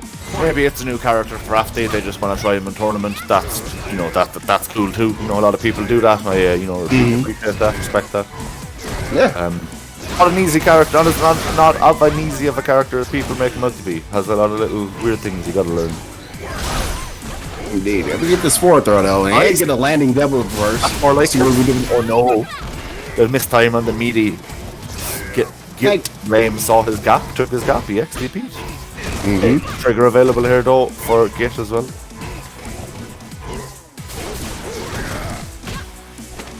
Yeah, too far to go on the pushback. Yeah, and one thing Gitlin was doing, like even though he's dealing with like that life lead, was almost kind of bringing it back a little bit. So have Trigger on deck as well to kind of make that true comeback scenario. And we're about to get started with the party right here. So this is going to put you in pretty much like next decent confirmed wins, right? So Gitlin's going to be looking to maybe set up a frame trap. And that is the second time. It walks up and gets it. Yeah. I really like the fact that Gitlin saw that twice too. Rafi opted to go ahead and activate V-Trigger after plus frame fireball. So Gitlin was like, you know what, I'm going to take a step back and see if you hang yourself. Both times it worked out. I think the thing there was, and again, no disrespect to Rafty, but early on the kind of flagrant use of the V-Skill 2, and then later on just non-EX devils reversing in situations where, the opponent can see it coming. It's just maybe not as familiar with the character as the other characters you've seen them play this tournament. Maybe just wanted to try it out as a good matchup for the character. But Right. definitely a lot to look back on. I think, if nothing else, look back on the CFN replay and be like, huh.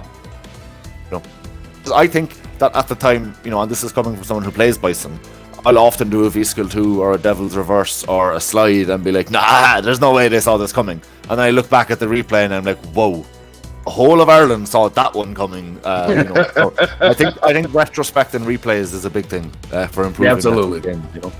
But of course, still, you know, really nice job getting to top 8. So still going to walk away with some points in a joint 7th, right? So.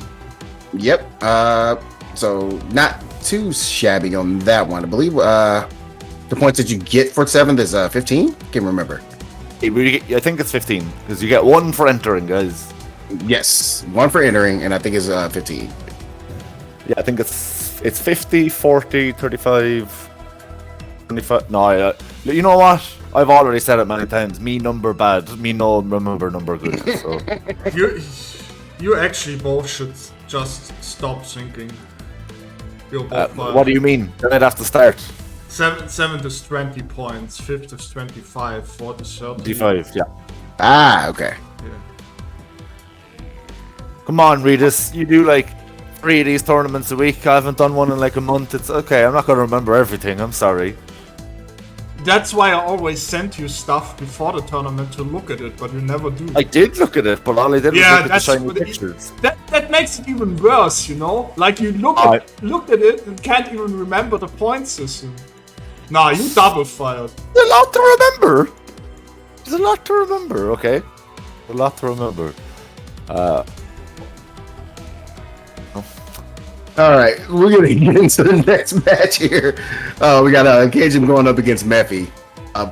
So yeah, I actually haven't seen Mephi play. I know they're currently in the standings. I believe they're at 14th place at the moment. Yeah. So I haven't really seen a lot of Mephi's play, but definitely seen some Cajun. So yeah, hang on. They're like 15, 14, something like that, right? Yeah, they're currently 14th. Yeah, gotcha. They got 15 points right now. Mm-hmm. That's what it is. So how did I remember? Yeah, okay, never mind. Numbers are hard, bro. Numbers are hard. Yeah. So yeah, we're gonna have Cajun, who we saw rocking Blanca earlier, right? So that was an interesting pick for sure. Yeah, definitely wasn't expecting that pick, especially since I've seen Cajun rocking with the Bison a lot. So you ever play Blaze Blue? Not really. Well, there's a character in that game that puts down a tiny electric frog, and somehow Blanca got him in Street Fighter 6, and I'm very confused. I also don't understand why they gave Blanca-chan items to use in a match. I'm like, kind of sick, and I kind of love that he's just wearing stupid dungarees. I think aesthetically, Styx looks fantastic, right? Yeah. I should be in retirement, not in the army. Guile is my favorite Guile. I mean, the man is so in retirement. He went home to be so much of a family man. He grew his eyebrows back. Like right when you realize, oh man, had blonde eyebrows the entire time. I thought that was a joke. I thought that was a meme from a song from Animation. And guess what? It's a real thing. I have eyebrows now because I'm not in the army no more. But yeah, Blanca is the most hilarious looking character to me in 6. Like they really said that. They really modeled from a gorilla. It was great. All the legacy characters are getting really new, interesting things. Like Guile's got his perfect sonic booms. Ryu's got the Denjin thingy. The Denjin Bob. Chun-Li's got her Stansima thingy. You know, I think they're making a lot of really cool offensive changes to some of the older characters, which is nice. Yeah, speaking of offense, we are starting fast with Cajun going in here. Yeah, indeed. And it looks like Cajun said, you know what, I'm not going to opt for this mirror pick. I guess you are going to pick Bison. Mephi with the Bison pick right now. And man, that stun is getting very close. You're getting hit with a lot of electrics at the moment. Oh, the thing is, you know, Cajun has just kind of ran away with this round a bit here from early interactions. But when it comes to just a neutral game, it's actually a pretty good matchup for Bison because, you know, absolutely. Slide lets him kind of punish kind of light, medium, or heavy ball. Like if the spacing of the Blanca ball is bad, it's getting punished basically. always by Bison, which isn't something every character can say. Oh no! Yeah, looking for the down forward heavy punch, but got the down heavy punch by mistake. Plus frames. Alright, we're getting right in, and once again, this is just mini electric. This is the wildest thing that's happening right now. Like, I wonder if my blocker player friends are like just looking at this right now, just very interested at the way everything is kind of getting set up. But Mephi is getting caught with a lot. Mephi's going to show his cards here though, right? Because he tried to slide while Blanca was still down, and then he did it again and again and again. He just wants to activate. Now he's activated. He's got to be careful because Cajun is going to be looking for that from now on. Indeed. Wasn't able to really get too much with the V trigger with the round trigger, but man, the fact that he threw that devil's reverse there. He almost steered it perfectly to be a disgusting cross-up, but it was just an inch off, right? So that's the thing with EX Devil's Reverse. It's either the godlikest, greatest, coolest cross-up you've ever seen of all time, or you miss. And no in between. There's no in between at all. Like, you're like, okay, I whiffed. Oh, I'm y'all know those lines on the grid? It's like one space of difference between those two things. It's really tight. It's tough. Yeah. Then you see players like Problem X and Hot Dog doing it every single time, and you're like, that's easy. It's not. It's really not. You know. Yeah, Mephi is like standing to kind of go in with just any kind of devil's reverse they possibly can. But one thing that I'm noticing, like trying to use those buttons to kind of really get the blocker pressure. Yeah, much better pressure and kind of structure to the block strings here from Mephi so far in this game. It's better. That said though, block strings, Blanca V-trigger block strings are just like you pray. Pray that it ends. Yeah, Okay. wow. Cajun right now is just throw question mark. man. The fact that you're trying to step out as many of these air-to-air situations as possible. You saw there, Cajun took the slightest step back, but it meant that Mephi slide whiffed, and I think that interaction has basically won him the round, right? Yeah. And I said it in the last game, Mephi showed his hand way too early. The second he got his first V-trigger in the first round, he tried to slide. And Cajun has been looking for it every time the opponent has the V-trigger now, and it's such an easy thing to punish if you know where to look for it. My goodness, man, all these electrics. Like, he definitely sniffs that Mephi is not sure what to do against this stuff. All right, keeps him in the corner with the EX up ball, and man. Oh, see, that's a really unfortunate V-reversal, because if you just held it, you can actually punish it, right? Yeah. Tries to go in with the X stomp, crosses him up, okay? Mephi wasn't ready, or sorry, Cajun wasn't ready for the cross up, but Mephi similarly wasn't ready to confirm anything off the stand heavy kick. Okay, trigger on deck here now for, And now you're dealing with all the electrics. They find a hit, they're going to be able to get this ground shade roll punished. There's the air that we're looking for. You're able to get it, gets the back throw. Can't do anything about that. Oh my goodness, and a trade! And I mean, if I'm Cajun there, I'll happily trade the end of my V-trigger for Bison's only EX meter. Yeah, see, okay. So how this works is Light Blast is a frame trap. Or sorry, it's a true block string, right? Medium is a frame trap that's still tight. And heavy is plus, but there's a gap. Mephi was like, bro, you weren't doing the tight one. You was definitely doing medium or heavy. And he XDP'd. So, good matchup awareness, and more importantly, sick call out there by Cajun. Absolutely. Man, he's making Mephi go back to the board, and we're going to see if we get a different pick. Okay. Now, I did notice that there is jury on that screen here. Yes. Do we go to the jury pick? Really cool character. Not sure, to be honest, if the matchup's that much better.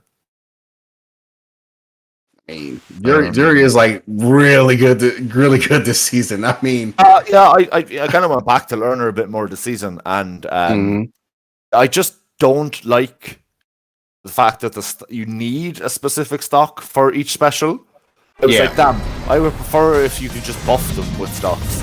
Lo and behold, here's Jory in Street Fighter 6. That's what she does. Literally about 2 weeks after I was like, I hope she does this. So, yeah, she very well could be the character I try and debate next week, you know. Fingers crossed that we get in. Indeed. We have seen the top. You were right, JB. Yep. I pretty much figured that, okay, if I see it on the screen, it's probably going to happen if you're going to go back to that character select. Yep. I mean, her neutral game is so strong this season. Like, stand medium kick, such a strong button. Her air tears, as we just saw, they're really, really good. If the opponent doesn't know how to deal with the light the light stock, it can be kind of impressive in the neutral, right? Yeah, absolutely. And similarly, really good tools to chase down bad Blanca balls in the flip kick series. Yeah, I am very interested that they're going with V-Trigger 2 instead, so opting to take away from the meter build, but... I think it's a mistake to not just always take V-Trigger 1 with Jory, to be honest. Yeah.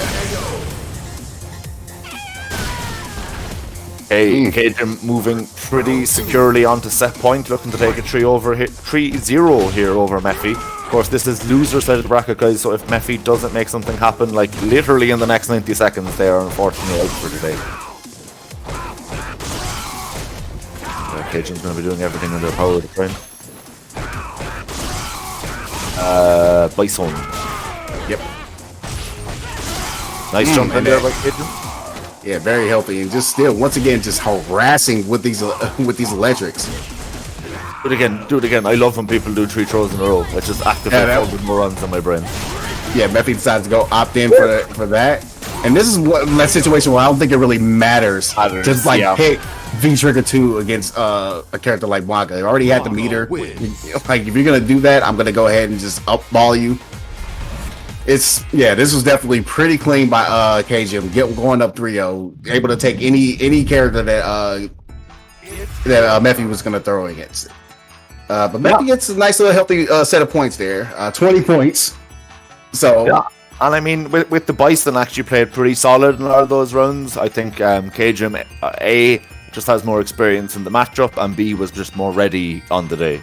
You know, absolutely. Jory pick didn't go great, I'll be honest, but I think there was some, parts and some rounds of the Bison pick that went actually very well for Mephi. So again, you've got some solid footage to review there. Things that went well with Bison, things that could have been better with Bison, and that last game with Jory, if the Jory's a character you're trying to develop, So again, I think.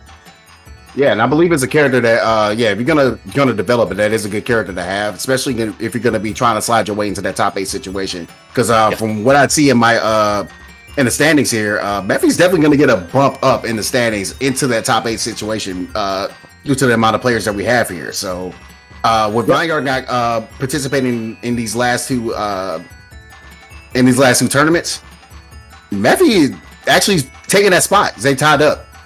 Nice. So we're going to run down the World Warrior tournaments that are coming up. Once again, UK and Ireland is going to be this Sunday, October 2nd. Europe West is going to be next week, October 9th. Europe East is going to be October 16th. Wait for the next one to pop up. Yeah, but the next one should be, of course, Nordic and Baltic, which will be continuing on October 21st. And then Germany, which will be continuing on October 28th. So all Sundays, right, guys? Sunday. Yep. No, sorry. No, I'm mistaken. Those last 2 are weekdays. Yeah. God. See, again, numbers. Impossible. It's impossible. Yeah, I understand. But yeah, we also got the weekly schedule for the Saltmine League. Open bracket for EUs happenings on Saturdays, 5 p.m. CEST. And then on Sunday at 7 p.m. Eastern time, the NA East Coast Open bracket is coming your way, Saltmine League. So make sure you guys check that out as well when you got time. Very nice. It looks like we're progressing pretty nicely here with the bracket. So yeah, it looks like we have Shady Imposter going up against Giplane. Yeah, over in Losers Code final. Exactly. Giplane taking a really convincing 3-0 in the previous match we just saw, right? Sorry, not the previous match, the one before that. Similarly, Shady Imposter only got knocked down here by a very narrow 3-2 against Shady or Kalmal's Sagat and Ed, right? So yeah, especially the Ed, yeah. That Ed pick really worked wonders. So it did.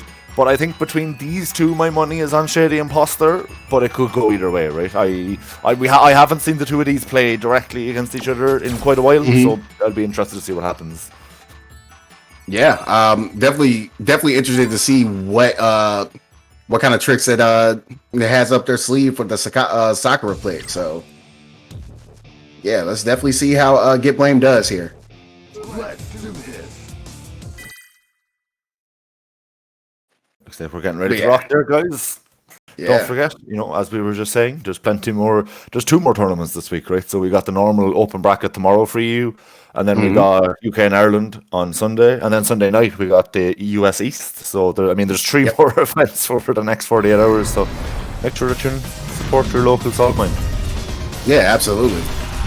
There's a lot of tournaments happening all over the week. But yeah, man, it's so much Saltmine action that you're gonna be able to get this weekend too. We promise we don't employ children in the mines. There are no actual mines, by the way. Fight. Right?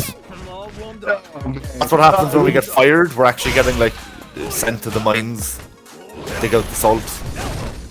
Yeah, it's gonna take me a while to get all the way over there to be able to start getting that salt gathered. But Strong start there from Git Lane, actually. Sorry, getting the corner presence. Big crush counter. Yeah. Oh man. Now that's gonna be telling the drops come back to haunt. But man, we're able to walk away from that take throw situation that Shady Imposter is trying to throw out. Once again, Shady Imposter is pretty good and doing also chase downs, just as you see here. Activation. Ready here for Git Lane as well, if you can find the opportunity. Oh wow! Yes, very, very good. Using a fireball to be able to get in for the DDT. That's so good, man. Shady Imposter knows what he's doing. Yeah, you got to be careful though, right? Because the raw DDT just whiffs on block and whiffs on crouchers. Yep, definitely got to be a little careful. But yeah, really just only needs just one touch. Shady Imposter is doing a really good job of even if it's kind of noticing, maybe I can go ahead and try to take throw. If you walk away, you don't really know how to punish it. Really, just kind of calling Get Blame out here. Oh, it's just nice. Flash chops right through the fireball, hitting the Sakura character. Oh, it's gotta hurt. You wanna walk behind your fireball? What if I just hit both of you? No problem. Okay, nice start here just from Shady Imposter. Get some really good early damage and early pressure to the corner. We're in the corner. We're almost. That is stun. He's gonna have super. I think he might kill. Oh no, the scaling is way too high. The scaling. Oh yeah, he was gonna be. Oh my god! Don't die for this. Tricky. Okay. That was tricky. That was. He does not care.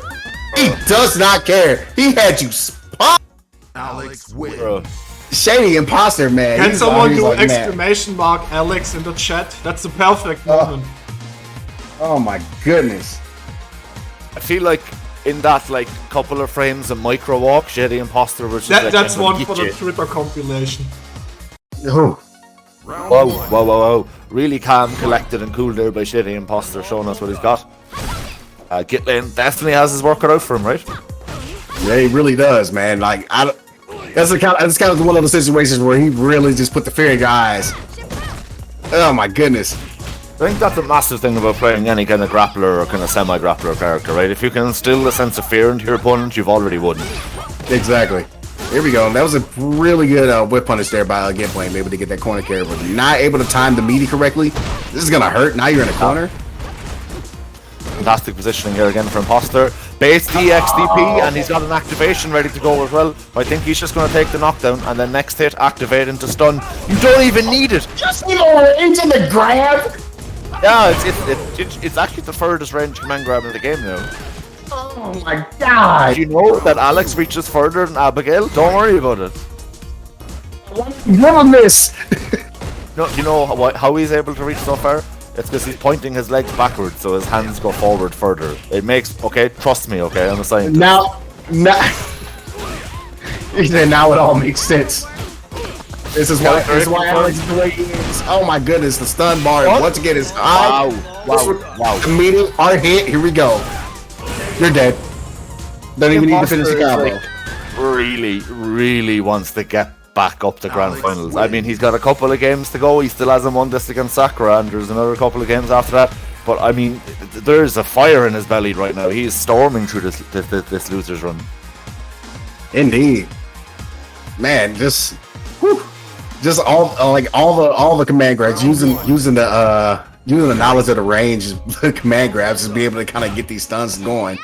Man, if I need to see all of the Alex commands in the chat, because man, I've not seen this many command grabs. I need Demon Dan in here immediately. He's gonna love this. It's when, you know, you see people like, you know, something I often do is try and hit a normal or a special or a grab at the absolute tippity tip range, and like manually space it multiple times in training mode. Seems a bit boring, and it can be, but like for stuff like this, it pays off so much, because as you said, Shady Imposter is just landing grabs that, you know, Git Lane probably thinks aren't even close enough to land. But Imposter knows they are, you know. Once again, I'm sorry. Honestly, Shady Imposter is not robbing Get Blame on his own. He's definitely out neutral him. But Get Blame has had a couple of opportunities where they seem to have like the stun bar very high, able to kind of get the round. They're doing really good with the whip punishing, but there's just that one combo, that one drop DP that just makes everything all go south, and it just happened. Saw it happen in that last round. And I think what's happening when Get Blame drop, because it seems to always be the DP at the end of the combo, and when they do drop it, I think the mental wavers for a second, and Shady knows that, and just pretty much is always getting a command grab or a counter hit. Indeed. Nice, the Ken special.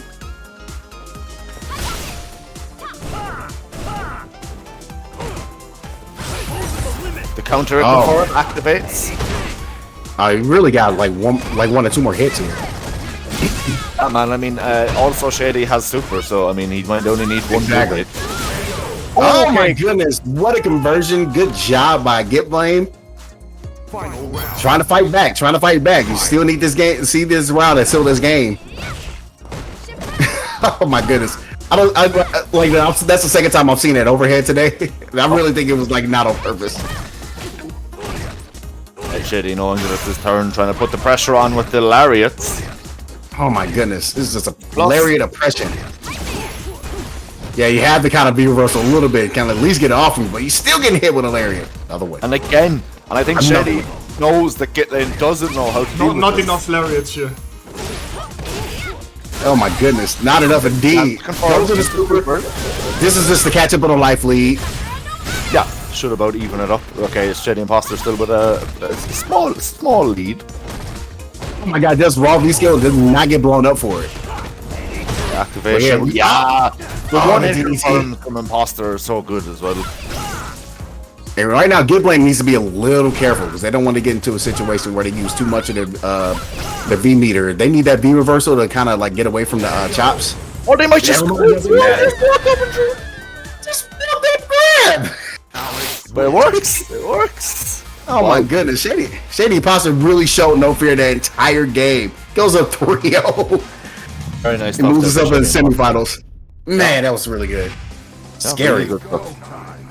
Really, really good stuff. Having some pretty decisive wins here in the loser side of the bracket so far.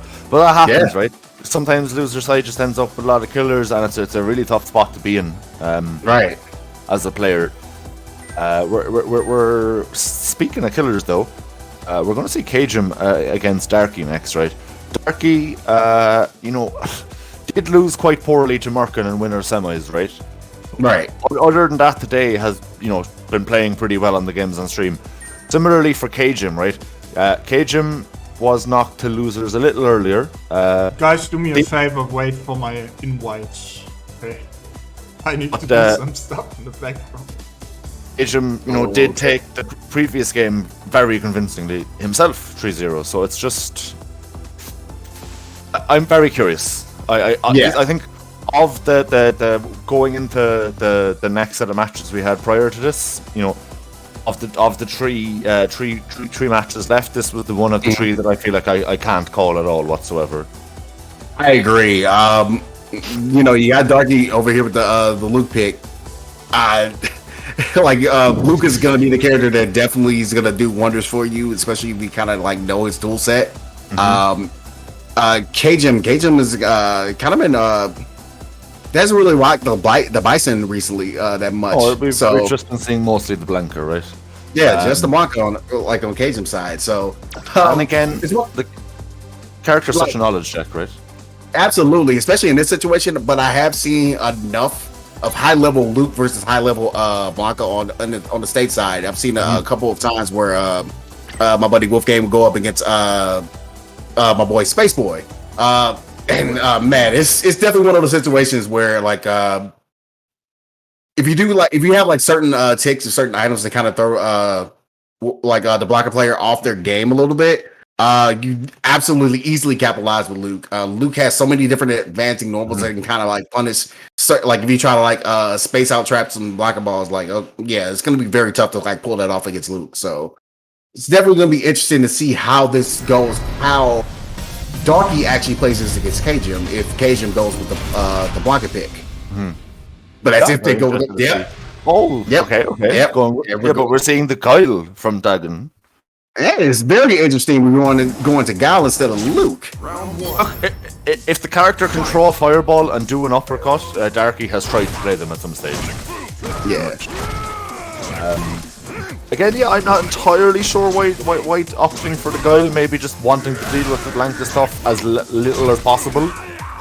Yeah, but I feel like you get more, you have more advantageous situations where you're like playing as Luke in comparison to playing with Blanca. Probably right. Yeah, even there, right, that block thing, that block Blanca ball, Luke might have been able to punish that with an advancing normal or a special, right? Guile isn't going to. On the flip side, though, yeah, you don't got to worry about cross-ups because you can just wait and your TP will autocorrect being a charge TP, right? So, I mean, maybe that's one extra thing off the mental stack for dealing with the hops and the Blanca balls going over your head. I don't know. Ultimately, only Darky knows why he's opted for this pick, right? Maybe just feels more comfortable in the matchup. Okay, right there, you absolutely need to flash kick that. If you exactly. He's sitting there for so long waiting for it and still doesn't flash kick. Tough, right? I think that's going to be... Cajun's going to know that. Cajun's going to maybe try to capitalize. Maybe he understands that Darky isn't ready. He's ready that time, though.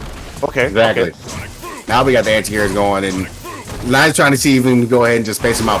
But you still got to be careful. Blanca not only has another V trigger, you also have, if you throw a fireball here, like especially at a certain range, you can, Cajun can be ready enough to punish it. As stated, gotta be careful when you're throwing those fireballs. So that's why it's like one of those situations where, okay, you're testing Cajun's reaction. Are you ready? And once again, not able to get the flash kick. And I really like the decision to just spend it all.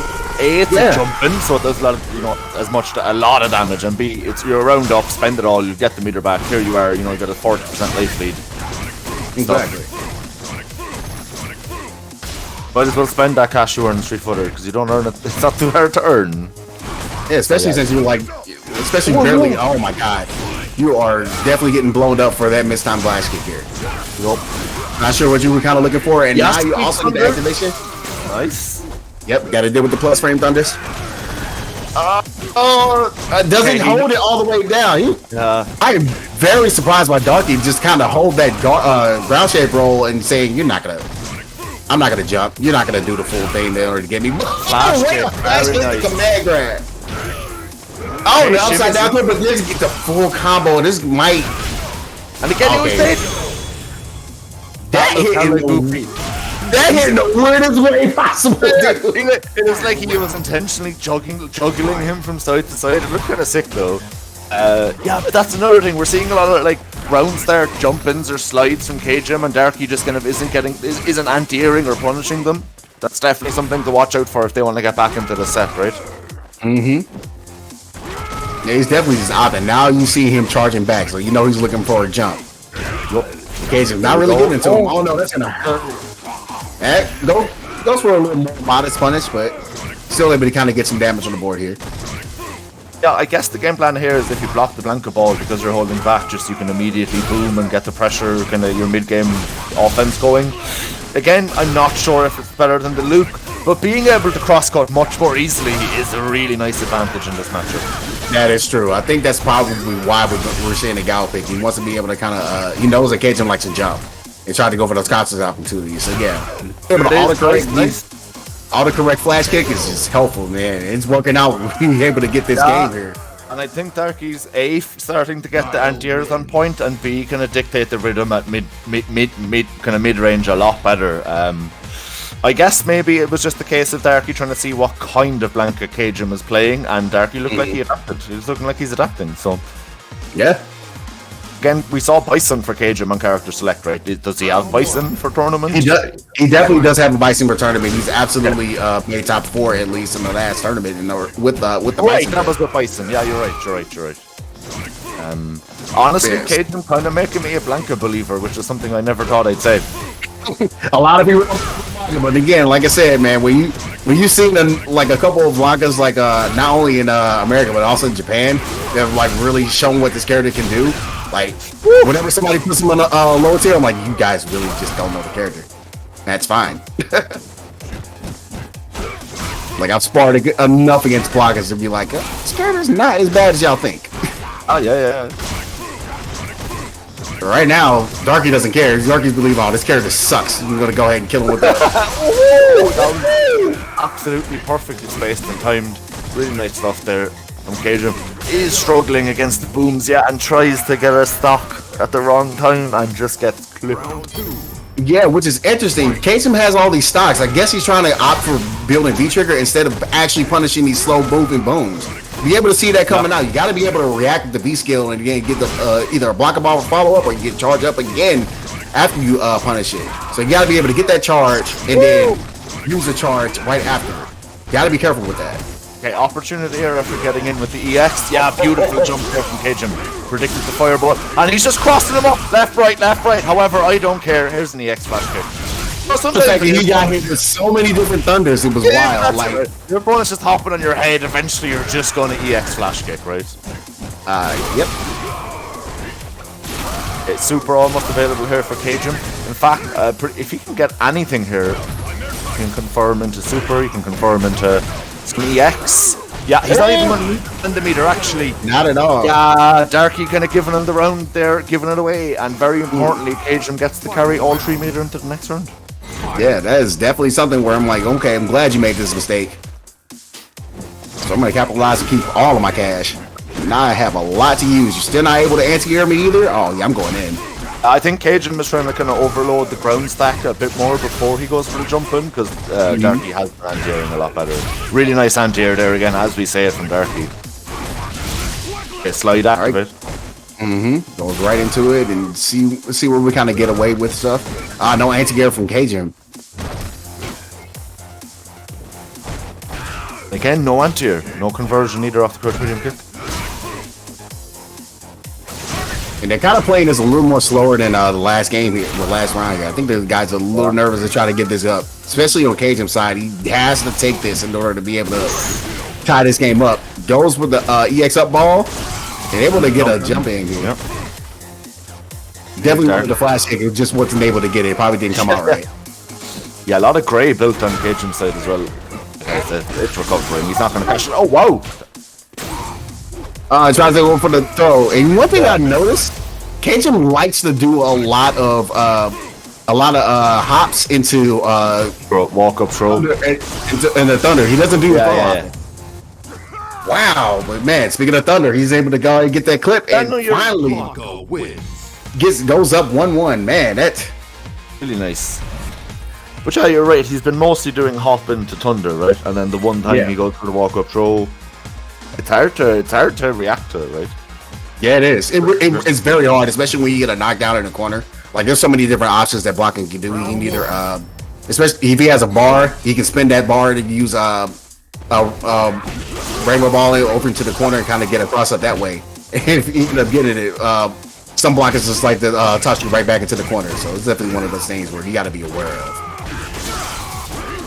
And that was a space entrapment. Once again, he goes for the thunder instead of going for the back throw. That should have been the back throw there. Yeah, he got the up ball. Yeah, that was a very good punish actually. Probably could have been a crush counter punish, but opts to go just a regular build.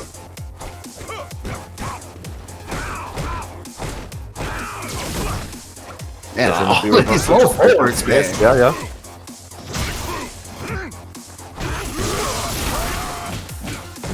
Dang, way to check. Probably see if he's gonna delay that thunder. So that was definitely a good check by that worked out on Darky's end there. Nice. Gets times the slide perfectly. Gets under the boom.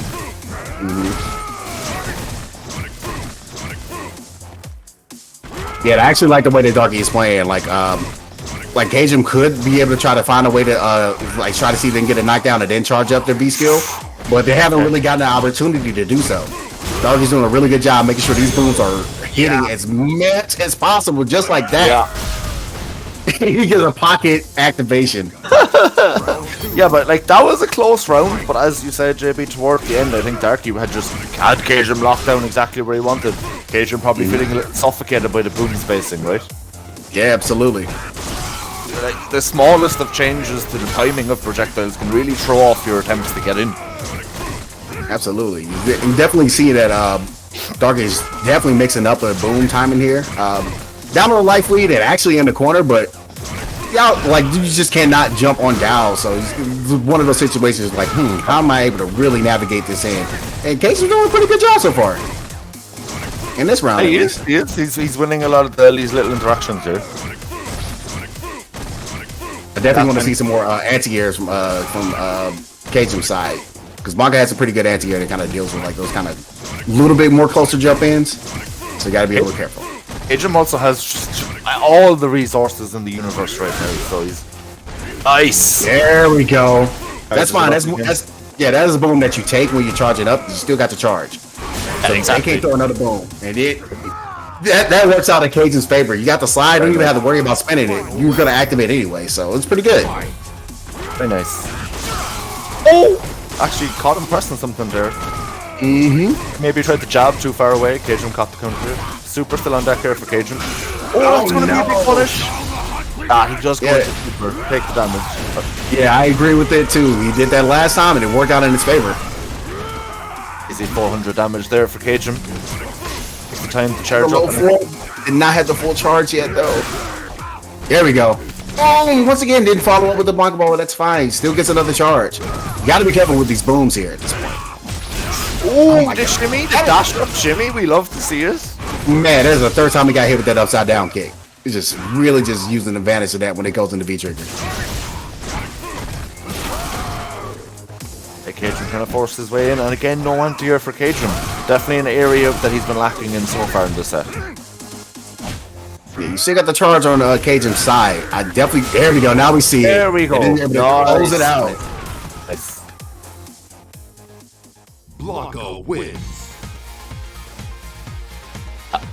Finally, landing the Blanca Ball after that charge V skill to close out the round. It can be tricky, right? It's not the hardest thing to do in the world, but it's not a cancel. You gotta wait and then just charge. Exactly. To move manually.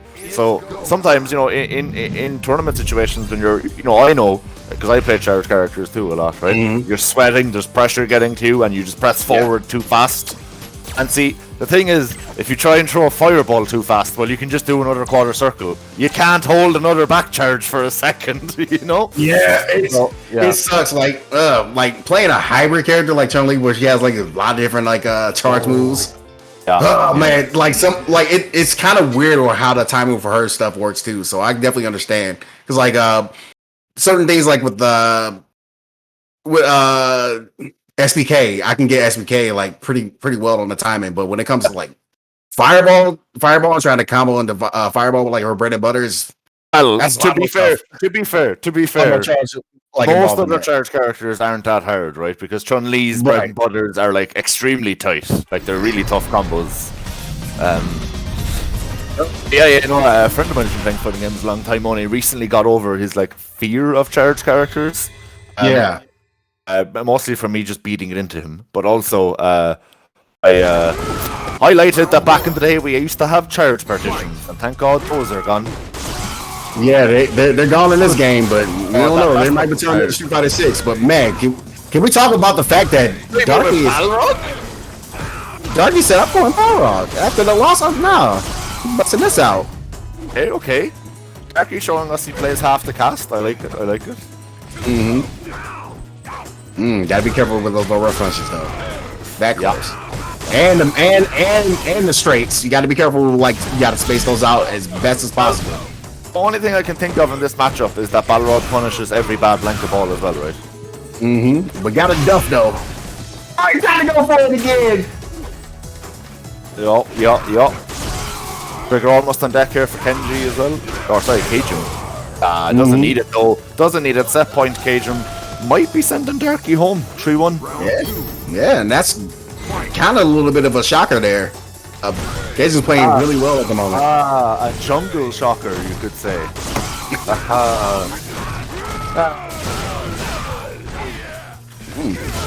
Using the expert first, there's another overhead. Wasn't able to convert though. And again, no anti-air here from Darky. And the throw, the crush. Okay, follows it up. Good tech though. Really good tech. Oh my goodness, he really. The K1 stuff. We love to see it. Oh my goodness, there's a good spaced rush punch there, but he's got to be careful with those straights. A trigger on deck here now for Darky. Let's see if he can make anything happen. EX activates. I do like to reverse it there a little bit, and there's the block of the overhead. Wasn't able to get anything out of it because it's too far as well spaced. Look at how much Grey health is building. Yeah, does it matter though, man? He spins it. Oh, he just wants him in the corner. The overhead. Do it again. Okay, just to throw. Do it again. I want to see it. All right, side activation. The jumping. He's not gonna be able to kill. No, he doesn't. He doesn't. Oh my goodness! I was done. Can't believe he did. Can't believe he did that. What? Blanco wins. I take it back what I said. I take it back what I said about Ed players as blanker players. Oh my god! What? The audacity. The gall. That was cheeky / brilliant. I love it. I love it. Like, you're not expecting that. You're not expecting that coming. Like, no. No, that was. I got blown up by that. Oh my goodness. I'm really happy that didn't happen to me because I like my television and controller. Yeah.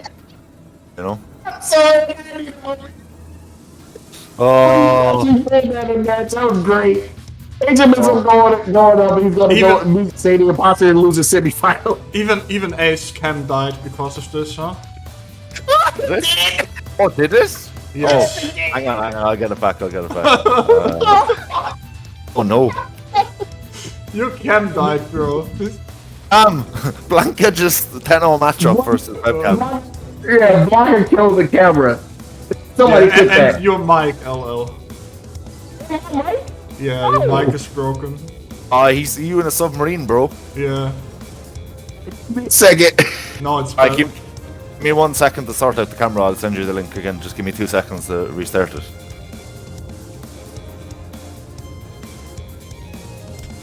Guys.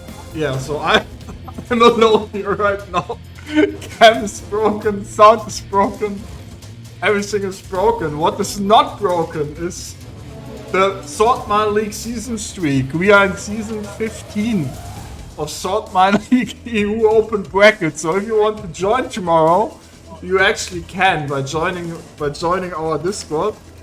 Yeah, if you live in Europe, you can just join tomorrow, 5 p.m. CEST. That's 4 p.m. UK, and on Sunday 7 p.m. Eastern. Street Fighter 5 Saltmine NA East Coast.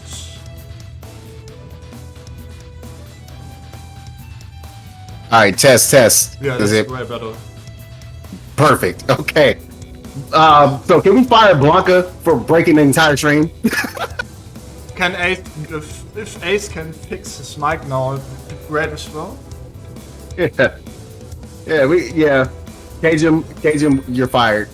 I'm sorry. You can fire me for firing somebody on stream. I have to fire Blanca for breaking everything. No, that's not how it works. You can't fire anyone. Okay, I have sent you a new link. I think it should be working now again. Woo! I hope so. You probably closed the website, huh? Excitement. I think I hit my mouse or my keyboard or something, and I closed the tab. It was pogging off so hard. Yeah, if that had happened to me, I think my computer would have gone through a window. Yeah, maybe not that extreme. Maybe not that extreme. Winners finals. Yes.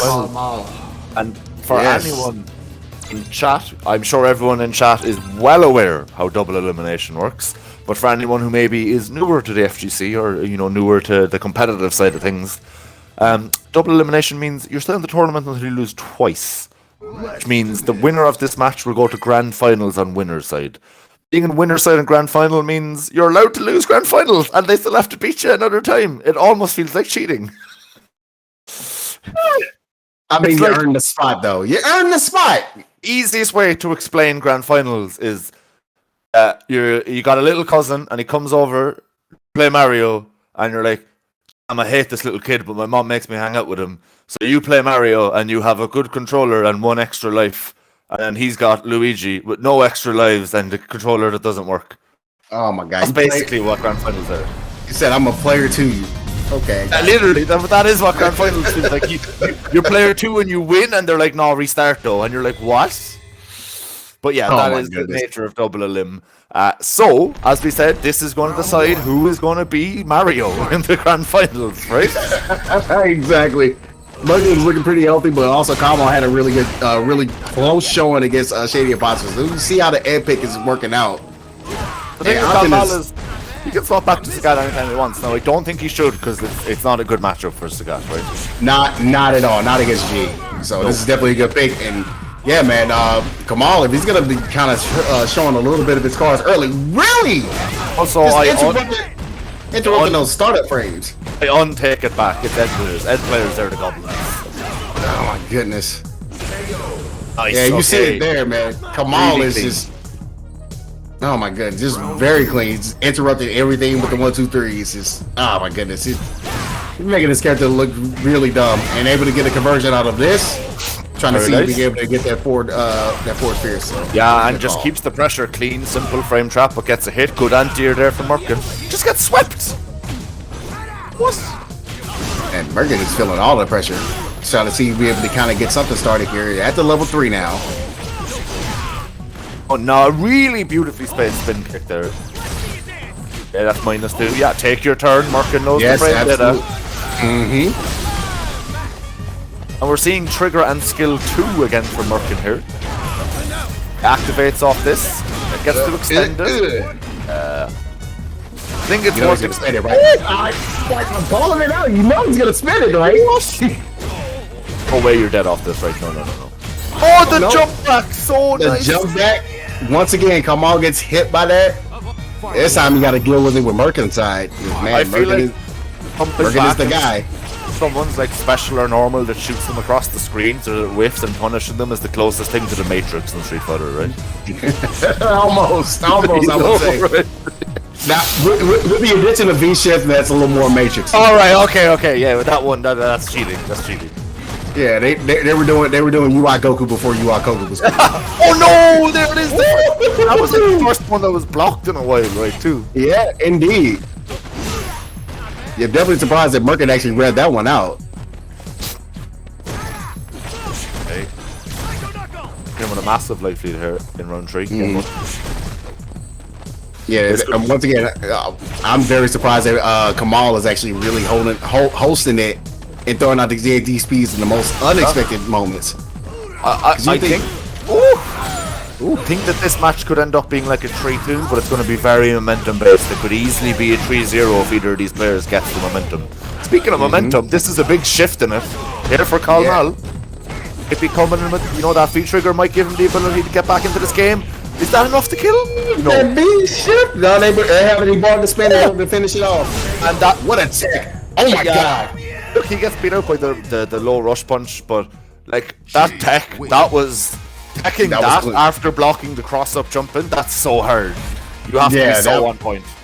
Absolutely agree with that, because man, I did not expect him to get that tech, and he ended up getting him in this game here. So that was. Whew. There you go, Merkin. Able to get this first game here.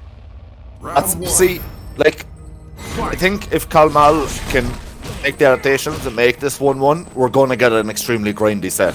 But if Merkin can carry the momentum, I think this could be a quick 3-0.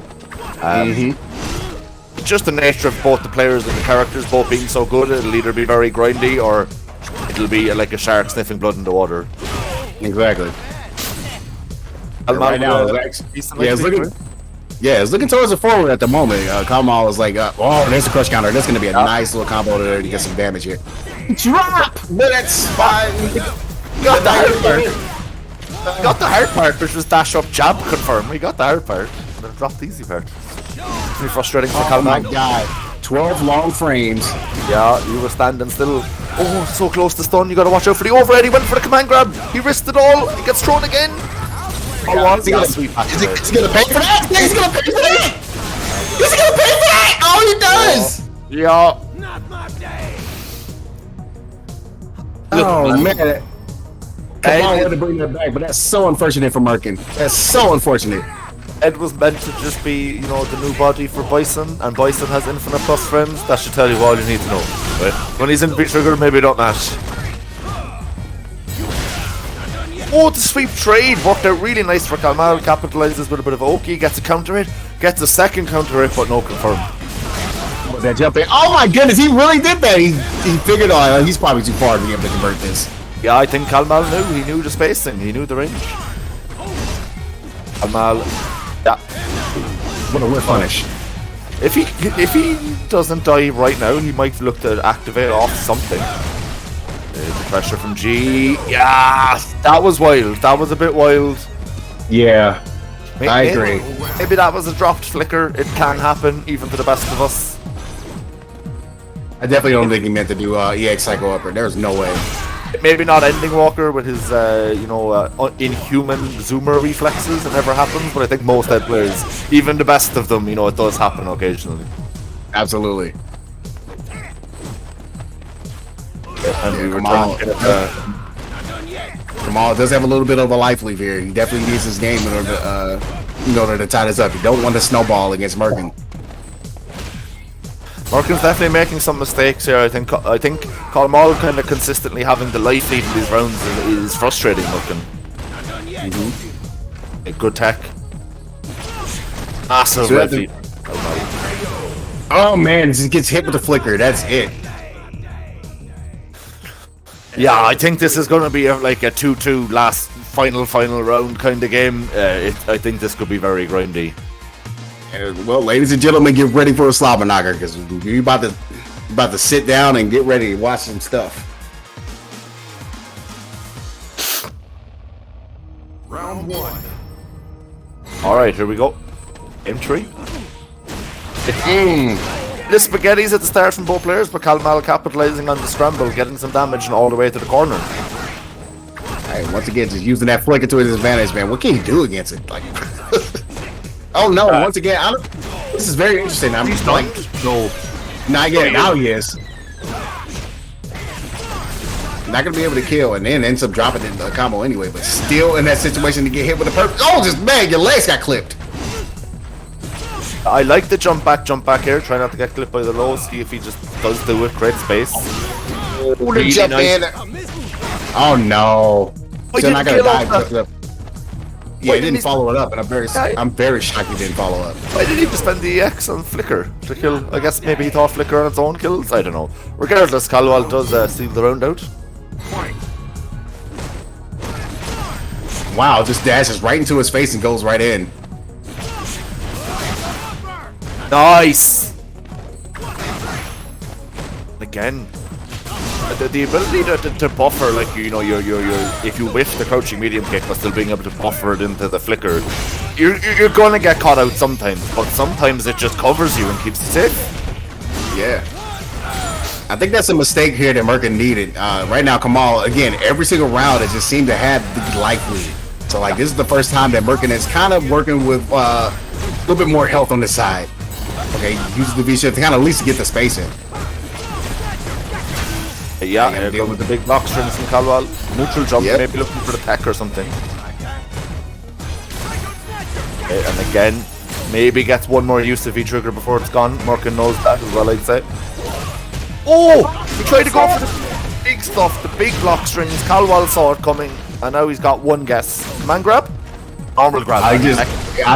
Yep, he teched it. He decided to go for the tech there. But now you got to deal with level 3 presidentiality, so you got to charge up, so you're not able to lose it. Yep. Might as well just do something like that. Go in with low rush punch. Get this round. You definitely now, man. Once again, we said it was going to be a slobber knocker now, considering after that first game, and here we are. Caldwell with a pretty significant meter lead though going into round 3, right? That can matter a lot with these two characters who both really like to spend their EX meter on offense. Gets clipped. Nice. Juicy. Confirmed. We love to see it. Side swap and everything. Uh-oh. It's going to hurt, but it's not going to be nearly enough to equal up the life lead, right? A trade. Yeah, that trade you like. Yeah, exactly. As I was about to say, Ed loves trades like that, right? Because he really tried to roll kick after that -2 situation. I think he was trying to call something out there. Again, meter lead here again for Kalmal. Oh, he's dead. That's going to be it. No. Oh, he hit the stand medium punch too slow. Yeah. Oh no. Not like this. Not like this. Mal scooting out. Debate. Get the jump in. Wow. And Kalmal, I think, has been doing that more than I've seen anyone do in a long time, right? Using the V-trigger as a chance to get a easy anti-air, and especially when that anti-air is going to kill regardless of scaling. Why not? Yeah. Well, I mean, I also play a lot of Rose, so V-trigger into anti-air is like my bread and butter. But seeing a different character do it is kind of surprising often, you know? Yep. But Ed is able to kind of do that a little bit. It's actually shot they decided to go ahead and spin that bar for the anti-air. But yeah, I just didn't want to risk it using the V skills, so it makes sense. And I mean, Merkin with any touch to kill, so just spend it. Take the invincible frames, guarantee it hits. Yeah, I agree. Okay, good positioning for Kalmal at the moment, but yeah, here's Merkin, massive life lead, trying to make it bigger. He's so far ahead right now. He can afford to play a little patient here, maybe wait for Calwell to make a mistake, and there it is. Yep. That fireball timing is definitely a mistake. Oh, he's just eating these fireballs for no reason. Oh my goodness, he was just trying to sweep him the time. He was trying to sweep that thing the whole time and just ended up getting space wrong. Still got some work to do with the damage here. I'm gonna sweep and activate, and if you get hit, it's your own fault. What a call out! This man met him in the air so late. That was a heck of a call out by Merkin. It really was. Big sweep here for Capcom, gets the crush counter. Okay, that trade. Yeah, I think he thought Merkin was going to go for some kind of trade confirm or just apply pressure after the trade, but Merkin kept the calm, didn't press anything. Beautiful kick. Yeah, that's the real kick he was looking for in order to get over the fireball. Then landing on the fireball. Oh, he gets caught raw by that. Oh, it's hurt. You actually get the side swap it all the way back to the corner. Man, look at that damage, bro. You need this. Here we go. Charges up on the presidentiality. But now we're trying to match V-trigger to V-trigger. Oh, we got hit! Yeah, that's going to nail it. And we're going to be set point Kalmal. Final round. Fight. The tier, very nice. Good stuff. Gets the one hit confirm. Yeah. There we go. Yeah. Oh, wow. You can't shimmy this. He really called out the shimmy with EX over. That's great. But we got the whip punish on Merkin's side. Still helping on its life lead. Yeah, nice wake up tree for him there. Trying to be the command grab, and it did. Trigger on deck here for Ed any second. It is on deck for Merkin if he gets a chance to activate when he stands up here. There it is. Surprised I won't be able to get it. Oh, he pressed. What did he press and why? Did that activate that hit? Oh my goodness, what is going on? What is going on? Hold it. We gotta hold one more. We gotta hold at least one more. You gotta hold this. Don't press the button, my guy. Neutral jump and it works this time! Alman's been looking for that all round, all set, all game. All the Finally, time. Finally, at the worst possible time. The game was best possible. Sifted out. That was the. Oh man, Kalmal was able to be like, yeah, I thank you. Finally. That is galaxy brain mental there, right? I'm gonna keep doing this, and it's never gonna work. So of course I'm not gonna do it again. Psych. You know, reverse psychology. You know, he reverse psychologied him to that. Yeah, he really did. He's like, That's why we can't understand dead players. They're operating on a paraphysical plane that we can't comprehend. I don't understand you get players. I don't get you guys. I don't. So yeah, that is going to be Skalmal is going to be your Mario, your player 1 for grand finals, winner side. Yeah. And we are going to go back down to loser side for now. So we're going to have loser semi-finals, which will be Shady Imposter versus Cajun, and they'll be looking to try and the winner of that will play against Merkin, who we just saw at a shot at getting back to grand finals. Absolutely. So Shady Imposter, I would imagine we're going to see Alex versus Blanca again. It's a matchup we saw earlier in the bracket, right? Yes. Shady knocked Cajun down in like round 1, right? And Cajun yes, that is correct. 2-0. Stormed back through the losers bracket to play him in top 4. So good stuff by Cajun. Can he overcome the demon? We'll see, but right now, while we're trying to overcome the demon, we're gonna overcome and get through these World Warrior Tournament dates. Again, Sunday on October 2nd. Make sure you guys check out UK Ireland, Europe West, October 9th, Europe East, October 16th, Nordic Baltic, October 21st, and Germany, October 28th. So make sure you guys check that out. Because there's a lot of demons in all of those different brackets that people have to overcome. And coming up tomorrow at 5 p.m. Central European time, we got the regular Saltmine EU Open bracket. And then on Sunday at 7 p.m. East Coast time in America, we got the Saltmine Open bracket for East Coast. So please check those out. Please join up. Indeed. Back to the Sadie Imposter Cajun here. Like I said, we did see this before. Like I said, Cajun has really been mainly going with the Blanca the entire time. Do you think maybe he probably want to try something different and go Boston, or do you think he just kind of used that first matchup to be exactly. I think play Blanca, see if Shady Imposter deals with it. If he doesn't, keep playing Blanca. If he does, then consider maybe swapping to Bison or whatever other characters he does play. We know that there's Bison and Blanca. If there's a third character in there, Bison versus Alex, it's fine. It's not his worst matchup, but it's not good either, right? Bison's really, really good until he has to fight grapplers.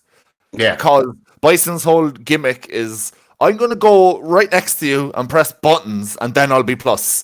But if you can press those buttons because you got grabbed because you're in the I'm very close to you part.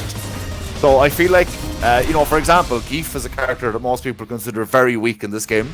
It's considered one of the strongest, maybe top 10. Geef when it comes to like Bison. Absolutely. So I would be really interested. For those reasons, I don't think Bison is a good pick against Alex here either, unless Blanca just isn't working. Do you know what I mean? Right, exactly. Sometimes you got to go with your tried and true. But right now, it looks like the tried and true is Blanca. Even though like down on the life lead at the moment, Cajun was right now just really trying to find that opportunity to kind of space stuff out. And you notice like it's going with the V-Trigger 1 instead. Yeah, I was supposed to say, with Alex not having any projectile presence, gone back to V-Skill and V-Trigger 1, right? It just makes way more sense. Alex actually still opting for V-Skill 1, sorry. I thought he switched to V-Skill 2 for a second, and I was like, wait, hang on, what? No. That could have been a confirm there, but not able to get it. And he just walks up on the plus frames. We love to see it. Yeah, you gotta be careful with whiffing the electrics. They can be whiff punished. It's hard, but it's doable. Ooh! Okay. Sometimes you just gotta bust it out, no matter what situation. And Cajun called it out. He said, I'm gonna bust it out. And blocked. Basically, every time I get knocked down with meter, I have a 6-shot revolver next to me with 1 bullet, and I fire it into the air, and if it's the bullet, I DP. That's how I decide. So, oh my goodness. I leave what happens next is between you and God.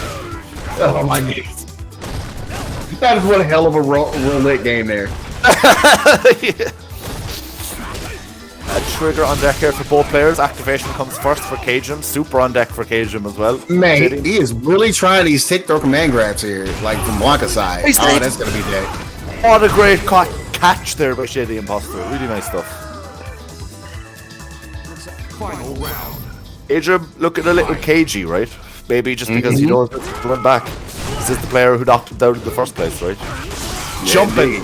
I think on the next hit you just spend whatever meter you have, right?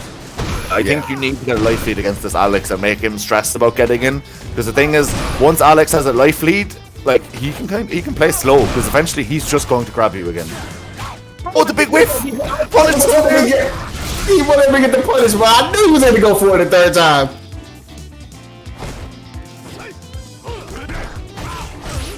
The jump, so hard to, that command jump is so hard to like try to anti-air. It is the cross up. Okay, now you spend your meter. You absolutely have to. I don't. Oh, he whiffed it! He's gonna get the stun and this cheeky stuff. He's actually dead. Grab. Yeah. He finally got the hop grab to go through. But man, Cajun is playing with fire here. Like that, Dangerous. the hop grab is fake. You could just jab it, right? But the problem is, you can only jab it if you know it's coming or you see it coming, which is hard.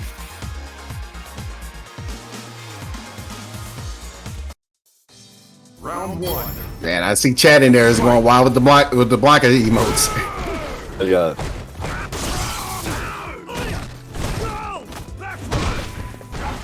Opposite go for the command grab there right after. It's a good option.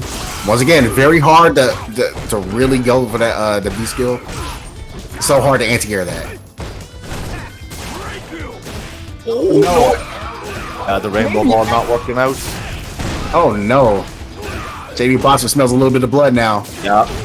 Oh damn! Wasn't able to convert. Oh no! Yeah, I think he's actually right. Yeah, he's dead. Oh! Gotta guess. What's going on? Big spaghettis from both these players at the moment. Honestly, it could still go either way. Shady Imposter only needs one touch, but if Cajun can get a confirm, a decent confirm and spend some meter, never mind. There Slice them there out we here. go. And that's something that Shady Imposter decided to go and switch up. He's like, okay, me trying to anti-air the V skill jumps is not working. Let me go ahead and just jump back down. Oh my goodness. Yeah, spends it all. Toss him back to the corner. Nice stuff here. Shady's starting to get a bit of a rhythm. He didn't have much going in the first game. He, won a round, but didn't get any real rhythm. But talking about rhythm, he is absolutely pounding to the beat right now. He dead? Might barely be alive. Nope. The overhead. Beautiful. Oh, yep. And Shady Imposter pushes P and gets that first game. Very nice stuff. Yeah, man. 1-1 right now. So again, we might be having another bit of a kind of a slobber knocker here, right? An absolute battle of titans in terms of the momentum of this match. Absolutely. I mean, whoever loses, you still go away with a decent amount of points for the standings. But Shady Imposter knows that it's actually in his best interest to try to get to that top 3 spot. Absolutely, yeah. Yeah, especially if he takes out Merkin here, then he's really looking healthy for to take that top seed. So he's trying to.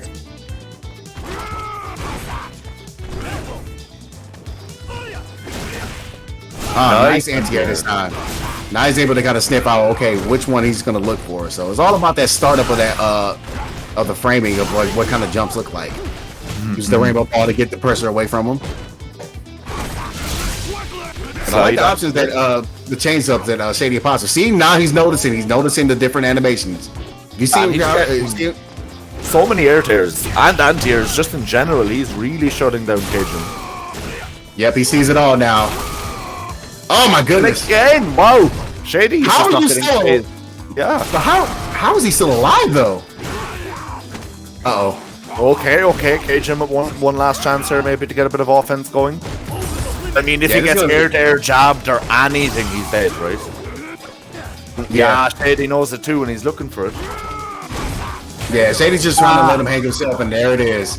Yeah, it was really going to be very difficult for Cajun to try to really bring that back. He had 2 bars, but no V trigger, just no kind of other options with that little life left. Yeah, I definitely understand Shady Imposter trying to sniff it out as much as possible. Yeah, his anti-airs are on point at the moment too. I think since Shady Imposter started anti-airing, it's given him so much momentum and control over the match that I think Cajun is just really struggling to find a way and to do anything.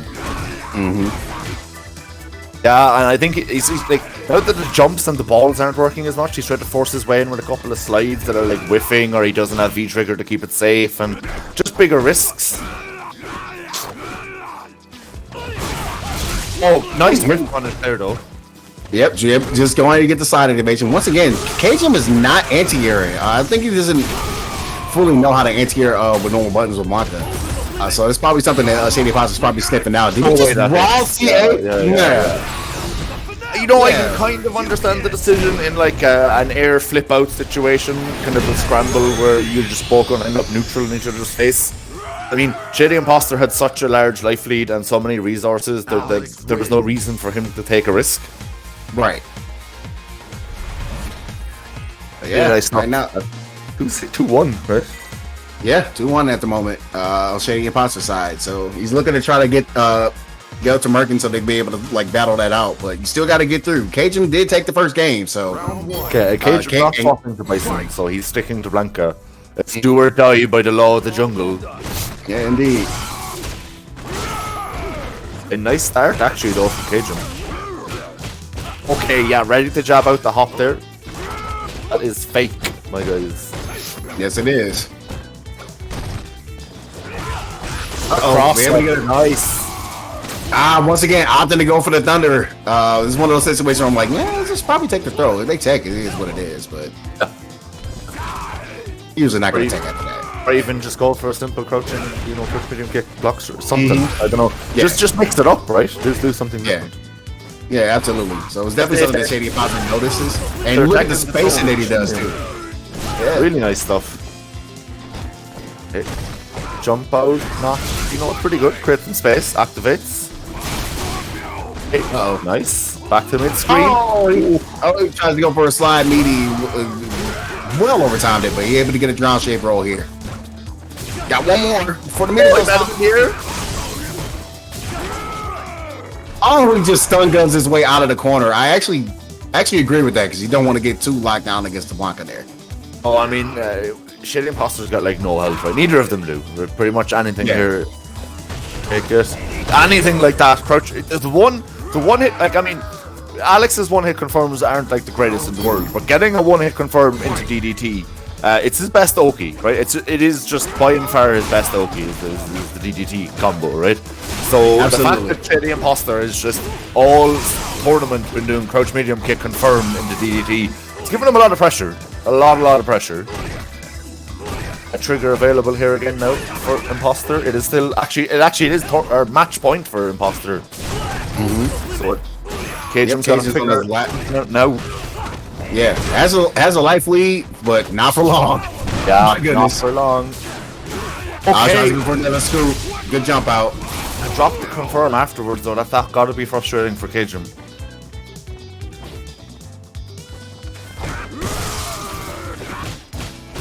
Oh my god, the dash under. Yeah. Able to crack the neck. Oh, you did actually. Oh no, you're not. Pixel. Wow, and there he is. Yeah. I think Shady Imposter walked in, walked out, maybe looking for the shimmy, but as soon as he recognized Cajun was just holding down back, he just micro walked back in and throw. Yeah, that was definitely a good call. Just kind of say, you know what, I'm going to take my spacing back. Good stuff by Shady Imposter. Cajun also good stuff by with the Blanca play all tournament. Finishing top 4 with Blanca, absolutely no shame in that. It's a tough character to play in tournaments, really nice stuff, and we'll be getting quite a lash of points, right? Yeah, that's 30 points for Cajun's man, so that's another 30 points under his belt. So that moves up 60 points on the leaderboard, so looking pretty healthy right now. Yeah, and I mean, we're getting down to the nitty-gritty, guys. We've only got 2 sets left to go, losers and grand finals. Your losers finals is going to be Merkin versus Shady Imposter, right? Kalmal knocked Merkin to losers and Shady Imposter to losers, would you believe it? So it's both of these players are fighting for a run back. Absolutely, man. This is actually one of that situation where we have the top 3 on the board. Yeah. Like all in top 3 of this tournament. Yeah. So this one is really hard to call, to be honest. Wait, before we do that, we do a short 2.5 minute break. Otherwise we will, and I run a few ads, otherwise we will get ads during losers finals and grand finals, and I think no one wants that. So Okay. yeah, Sounds good. We will be right back in 2.5 minutes. Alrighty.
Down here, salt is a way of life.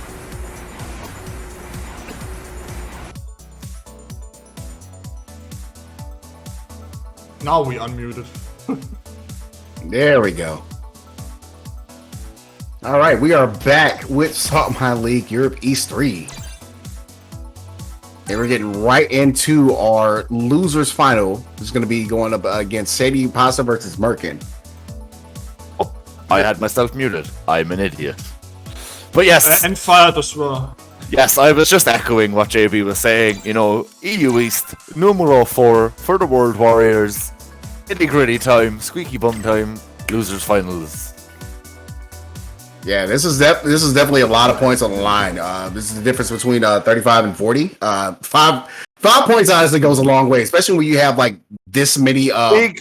players in a bracket. So The thing that I find the most interesting is that there's a 10-point jump from first to second. So Yeah. winning grand final is actually, if it's a smaller pool of players, and it's we're going to see similar players reaching top 4 Right. over the course of the tournaments, then really separating yourself by able to nab even 1 or 2 number 1 spots. That 10-point is the difference between 2 whole placings in any other tournament. absolutely, It's a lot. It's a lot. and this is absolutely a lot for Merkin. Merkin actually ends up losing to Shady Imposter. That number 1 seed is automatically in Shady Imposter's favor there. So, And as we were just saying earlier, this is, in fact, both players are vying for a run back, right? Because the person waiting for them in grand finals, Kalmal, actually knocked both of these players to lose. Fight. No idea how to call this one. I feel like this one could go either way. absolutely, I agree. And I think every time I've seen these both of these guys play each other, like they've gone either way. We No are way, starting there's a off with straight all the scoops. We're gonna start off with all the scoops.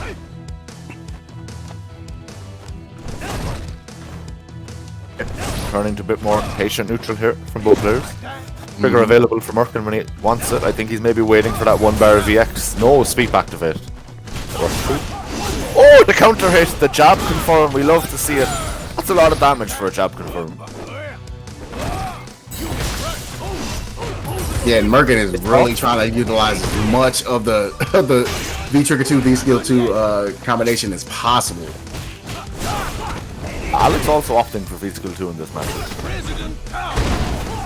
Wait, armor through the overhead. That was pretty sick. Not gonna lie. No, Is he dead? No, right? No, not yet. Not yet. Oh, the shimmy! Got the Tekken.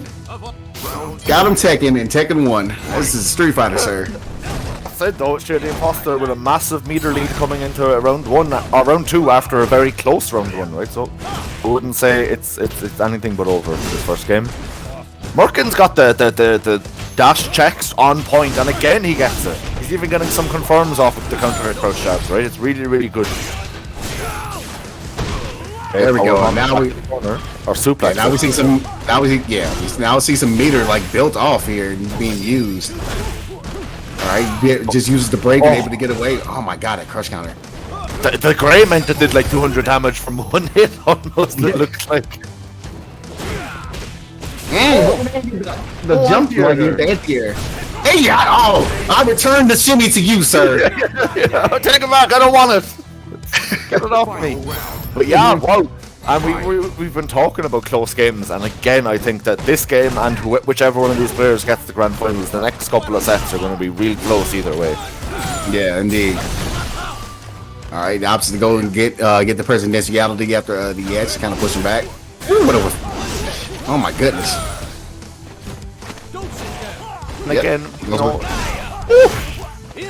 okay, does a decent bit of damage here, right? But more importantly, gets the knockdown into the corner. Actually, can he stun? No, he can't. Oh my god, out of nowhere. Literally out of nowhere. Merkin can play this pretty safe, right? He's got level 3. Maybe try and throw some fireballs.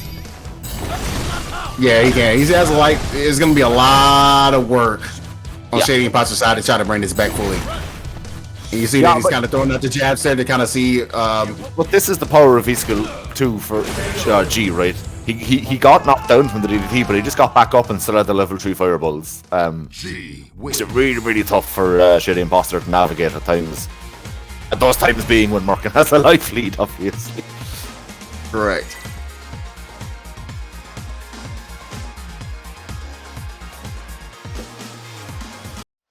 Right, 1-0 to Merkin.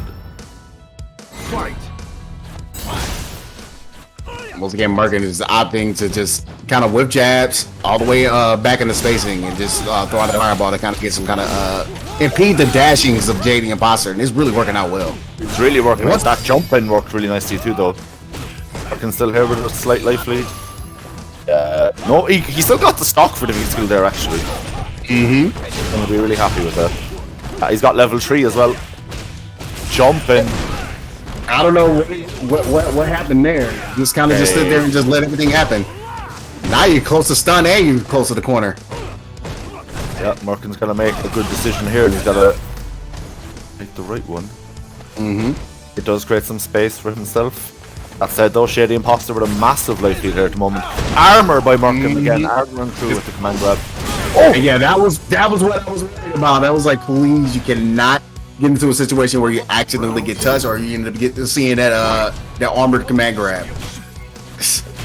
Gotta be careful. Again, strong start to this round by Merkin. A lot of it, decent chunk of meter to work with, right? Okay, that's going to get punished. Good stuff by Shady Imposter. Punish on point, chases down. Wants to keep the pressure going. Okay, V-shift to kind of reset it. No! You can't just dash in after a V-shift break. It's not your turn. Shady Imposter knows that. I knew the command grab was coming right here. Tries to go for the get blocked by Merkin, but hit the jump back jab. This ought to do it. Yep, no, ties up game 2 to 1-1. All right. No, I know it's cliched, right? But this is a massive round. 1-1 versus 2-0 is just such a difference in a first to 3. Like, literally, but more so mentally, right? Yeah, you still got to be able to get to that 1-1 spot though. So Yeah. like right now, Shady Imposter has just got to figure this out in a bit of a different scenario. There's the OS. If Markin wins this, it might be over. It might be over. I think it's going to be really hard to win 3 in a row. Yeah, it's Shady Imposter, maybe. Yeah, Shady Imposter has tasted defeat from Merkin before, and he's also gave defeat to Merkin before though. So he's not completely out the realm. One more guess. Wow! What balls? What balls? He had the lariat hit and ends up just saying, "You know what? I'm gonna grab you." And that's like we can't overstate it enough, guys. Getting to 1-1 versus 2-0, like it's such a relief in a first to 3, right? If you lose the first game, just making sure you're still in contention. Now I doubt that we'd see either of these players swap character at any point, right? Not at all. Much stalwarts of these two characters. We're not going to see a character swap, right? Yeah, these are definitely the guys. Both of them honestly played it really well. This man really Mario Kart double dash in. And again, he is dashing in. He wants to be up in your personal space. This is a episode of Rick and Morty, sir. But Merkin knows that, and Merkin has been so ready to check these dashes with the crouch light punch. It's a nice chunk of damage here. There's the stagger pressure. Shady Imposter poking out, gets a little bit of damage here into a DDT again. Best knockdown he has. Yeah, cracking the neck. And right now the spacing's kind of going in. That should be a good punish. Yeah, that was a really good punish, man. Slight life lead here for Merkin at the moment. Especially with that grey damage building up as well. Gets clipped. Oh, no punish. V shifts out. And again, no punish. Hey, you might pay for that. Because you're dead. Round 2. Fight. Alright, here we go. And again, just like in the last game, you know, not to the same extent, but whichever one of these players can go 2-1 up. Big boon on the track to winning the set, you know. And again, okay, there comes the punish. Nice. Alright, able to get the meaty hit. Once again! Hopkins press. He's He's coming. Okay. I figured it was ready to grab. The jump back though from Merkin, paying dividends, gets him back to mid-screen. The life lead is pretty much gone now. Oh, this could still go either way. Oh man. Wasn't ready for the anti-air there. Now he's got to hold this pressure from the G. Don't want to get clipped here because you're absolutely dead regardless. That wasn't able to get the punish, but it's fine. Again, it's very tense. Both players kind of just, you know, slowing it down in neutral. Shady Imposter does get the hit. It's guess for game. Sorry, guess for round. Oh, he whiffed! No, he can't kill here anyway. With the trap. That's just a guess on the side gun. He's dead for that. And like, I mean, Merkin with an absolute sliver of health, but he made whether it was a reaction or a call out on that stun, but I don't know. But he had it right, and it's won him the game, and he's gotten 2-1 up. Really good stuff here from Merkin. Man, Shady Imposter is like Merkin seems to have the idea that Shady Imposter is gonna really try all these risks. Because when you play command character, you're gonna risk. You're gonna have a risk guard that comes with your moveset regardless. So kind of makes sense. They'll kind of go forward, see if they'll be able to jump out. But man, Merkin is guessed right every single time. That was like the third stun gun that he tried. Yep. And Merkin again, really dominant fashion here, getting these stray hits, but also getting these counter hit confirms. Really, really strong life lead at the moment. Shady Imposter is fighting out of the corner pretty well though. Yeah, trying to force the issue out of the corner, but it's just ended up getting himself back in the corner by getting his dash caught, right? Yeah, I figured he was gonna try it again. I figured he was gonna try it again. He's like, you gonna hold this command grab? Nah, I'm jumping out. Hands for Shady Imposter. And that was actually a good check by Merkin to kind of stave off. Tries to actually pack that flush frames there. So we got clips. Oh, nice.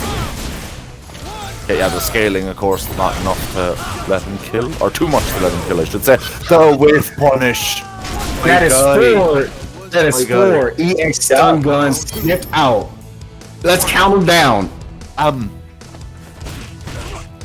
Again, guys, these two players, very strong players from the same country, so probably spar together a lot, probably run into each other and ranked all the time. So they definitely know what the other person is looking for. I think that's coming into play a lot here, mostly for Merkin, right? Merkin seems to know exactly what Shady Foster wants to do these EX stun busts, as you said, JB. That is match point Merkin, right? Yes, it is.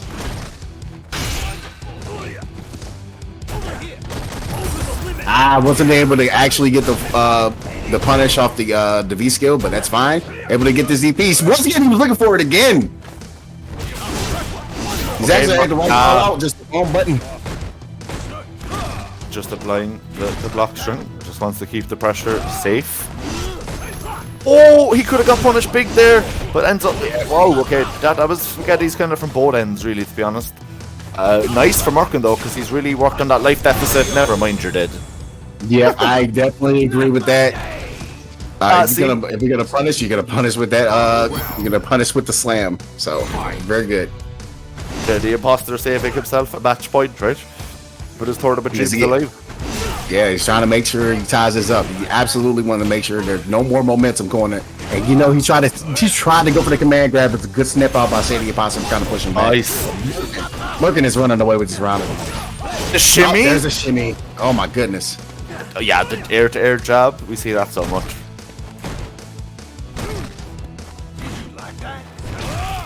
The jumping. Oh, this might be it. We're in a guess here now. Yeah, this is it. Guess for game. You guessed wrong. I literally was able to do the command grab. I saw it coming all the way. But it hit from so far away. C. Win. You don't expect it coming. Wow. Really nice stuff there by Merkin. But GG's the Shady Imposter.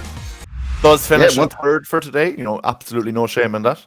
Yeah, 35 points. It puts him at 110 total for his point. I'm sorry, I take that back. It puts him at 100 or his point total there. Very nice. Yeah, he's still keeping that third place spot there. So look pretty healthy.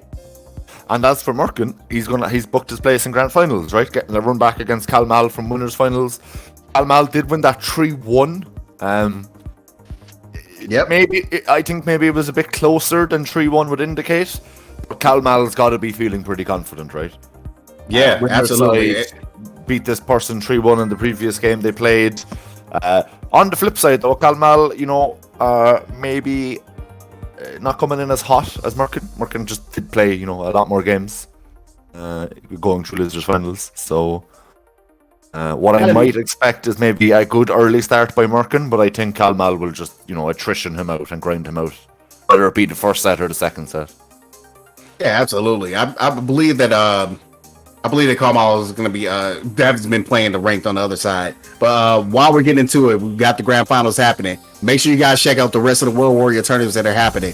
We got UK Ireland number 4 coming up on October 2nd. Europe West October 9th. Europe East, this is the third one, so number 4 is coming up on October 16th. So make sure you guys get ready for that one. And to round it out, we got Nordic and Baltic coming up on October 21st, and Germany on October 28th. And also, don't forget, we've got our regular Saltmine Open Brackets. EU is tomorrow at 5 p.m. CST, and NA East Coast is tomorrow, Sunday at 7 p.m. EDT. So check both of those out. They're usually pretty stacked brackets. Come enter, free to enter. It's free real estate, as they say, you get to play. I think even, especially if you're kind of... I think anybody should and could enter tournaments, right?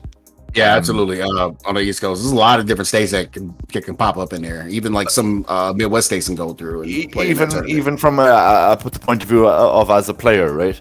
Maybe if you're in kind of like bronze, silver, gold, you're kind of starting your journey with Street Fighter, still enter, because it gives you a good idea of what the end goal is. And then similarly, my personal opinion is the players that are kind of like, plat, ultra plat, diamond, super diamond, this kind of category. Actually, one of the best ways players in that bracket get better is by entering tournaments, in my opinion. Absolutely. I 120% agree with that. I think once you get to that level, you're kind of, not that you've learned everything ranked has to teach you, but you've learned enough that what you need to do is just grind tournaments, get character, matchup knowledge. But because the thing is, right, you play a random person on ranked, probably never, you might run into them once again, maybe this week. You enter a Right. tournament, that person, whoever they are, he, she, they, whoever it is playing against you, is in that Discord. Ping them a message. What did I mess up? Was there any tips you'd have? Maybe we can grind the match up after the tournament. This kind of experience is absolutely invaluable for kind of, I think, progressing from a good player to a great player. And also, Talking about great and good players, grand finals, Yes. Nurken versus Yes. Kalmal. Kalmal, as we said, guys, rocking it on the winner's side, marking in the No More Mario's bracket, right? If he loses this, he is out. Yeah, but Merkin is a pretty strong player too. You know, like even though like Kamal is wearing the Luigi green right now, but man, Merkin is nothing to sniff at. I mean, the last time these guys went against each other in grand finals, Merkin was the one that took it. So, But Kalwal just won winners finals against Markin 3-1, so I think that these are very evenly matched opponents. It seems like their matches can go either way, based off just historical data.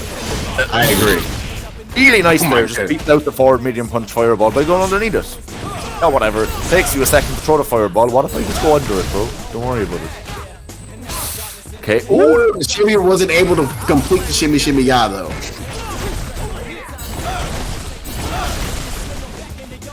Markin really dominant here, game one, and does take the first round.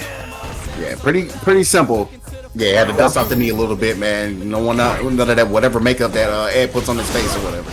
It's a good start as well, right? Because it's going to give him the opportunity to, establish his, his base camp, right? Because this is a mountain you have to climb from the loser side. Sorry, is he going to stun? Not yet. You know the EX is coming, right? You know it's coming, right? That should be a perfect, right? He's got the EX. He got the bar. He got the bar for it. He doesn't even need to spend it. Wow. Perkins like loser side. What? Said what? What are you talking about? I'm just gonna beat him twice. Don't worry about it. Exactly, Lay. I'm looking at you, sir. I'll be able to make this. I'll be able to make it out of the losers side, put them down there. We're talking trash about loser side and coming for you. But yeah, jokes aside, I mean, that was as good of a start as Merkin could have possibly hoped for on loser side, right? All of the onus is now on Kalmal to make those adjustments and try and finish this out before the bracket can be reset. Yeah, it's usually preferably you want to finish it out before you say because you want to win. But again, you do have the knowledge that hey, you know what? I got 5 more games. That's a trap you can fall into though, because I mean it becomes a battle of attrition if you have to play 6 in a row, right? Yeah, and it definitely when that reset happens, it's definitely one of those. Man, this feels bad. Yeah, just the proper man look staring down at your keyboard kind of a deal. Wow, Merkin is just not. Merkin's not staring at his keyboard. The only thing he's staring at is Ed's life and how quickly it's going down. Oh my gosh, man, he's just really singing shimmy shimmy ya, shimmy yay. That's 3 shimmies in a row. Yeah, I wonder will Kalmal bust out the XDP to beat Shimmy, the classic, right? Yeah. Or at least just press a button, but man, yeah, I want to see the EX. Nice. Yeah, really. That was really smart there, right? He saw him neutral jump over the fireball, so just started charging V-skill. Merkin pretty much, not much you can do landing into that, right? Exactly. Once again, I think he's trying to sniff out a fireball because he just started off with a wheel quick and got clipped for it. This time there's a pretty nice life lead here for Kalmal, but that said, if Merkin can find a hit, he does a lot of damage. Yeah, and the one thing he's doing is XDP. he's kind of mounting up this white life here. Yeah, that EXDP there.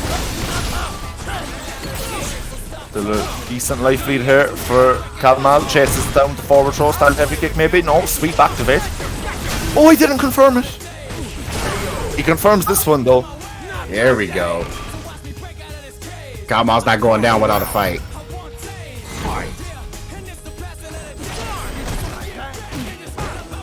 Wow, they really just stared at each other for a couple seconds. Just wanted to see what he kind of do. Kalmal does have the meter on his end to spin, but now he's going to be able to kind of spin it here. Oh my goodness! What was that? He definitely didn't want to do that. I know he wanted to do something different. There's no way. Okay, yeah, EX activates. What are we going for? The simple stuff. The shimmy working again. Oh my goodness! What can you do? You just didn't shimmy at all. Now you can talk to him, build some meter.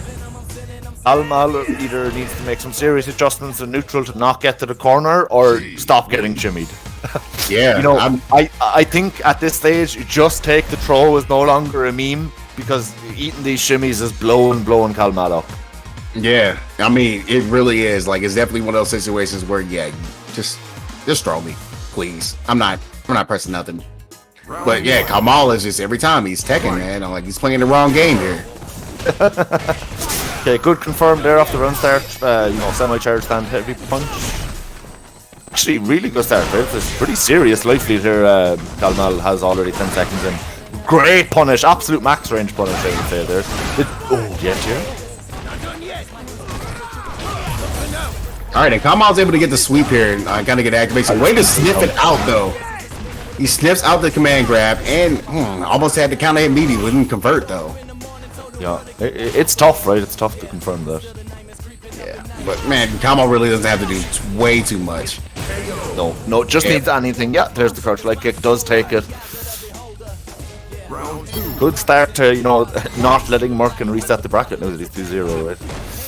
Yeah, still got some ways to go, but I've seen some crazier comebacks happen. Wow, Nushu jumps his stature. Nice anti-air there, just chases it down, wants to keep the pressure. Yeah, I think Kamal definitely kind of took a little bit of a step back and literally kind of played it out. Way to go with the whip punishes that he has. Almost had another one there. Low, okay, follow it in, get the damage, get the charge. But I was about to say that's going to catch him landing, and it did. Yes, it is. Yep. Okay, I tried to go for the shimmy. There we go. Now he pressed something there. Gotta get it away. Runs right into the cross counter. That's unfortunate.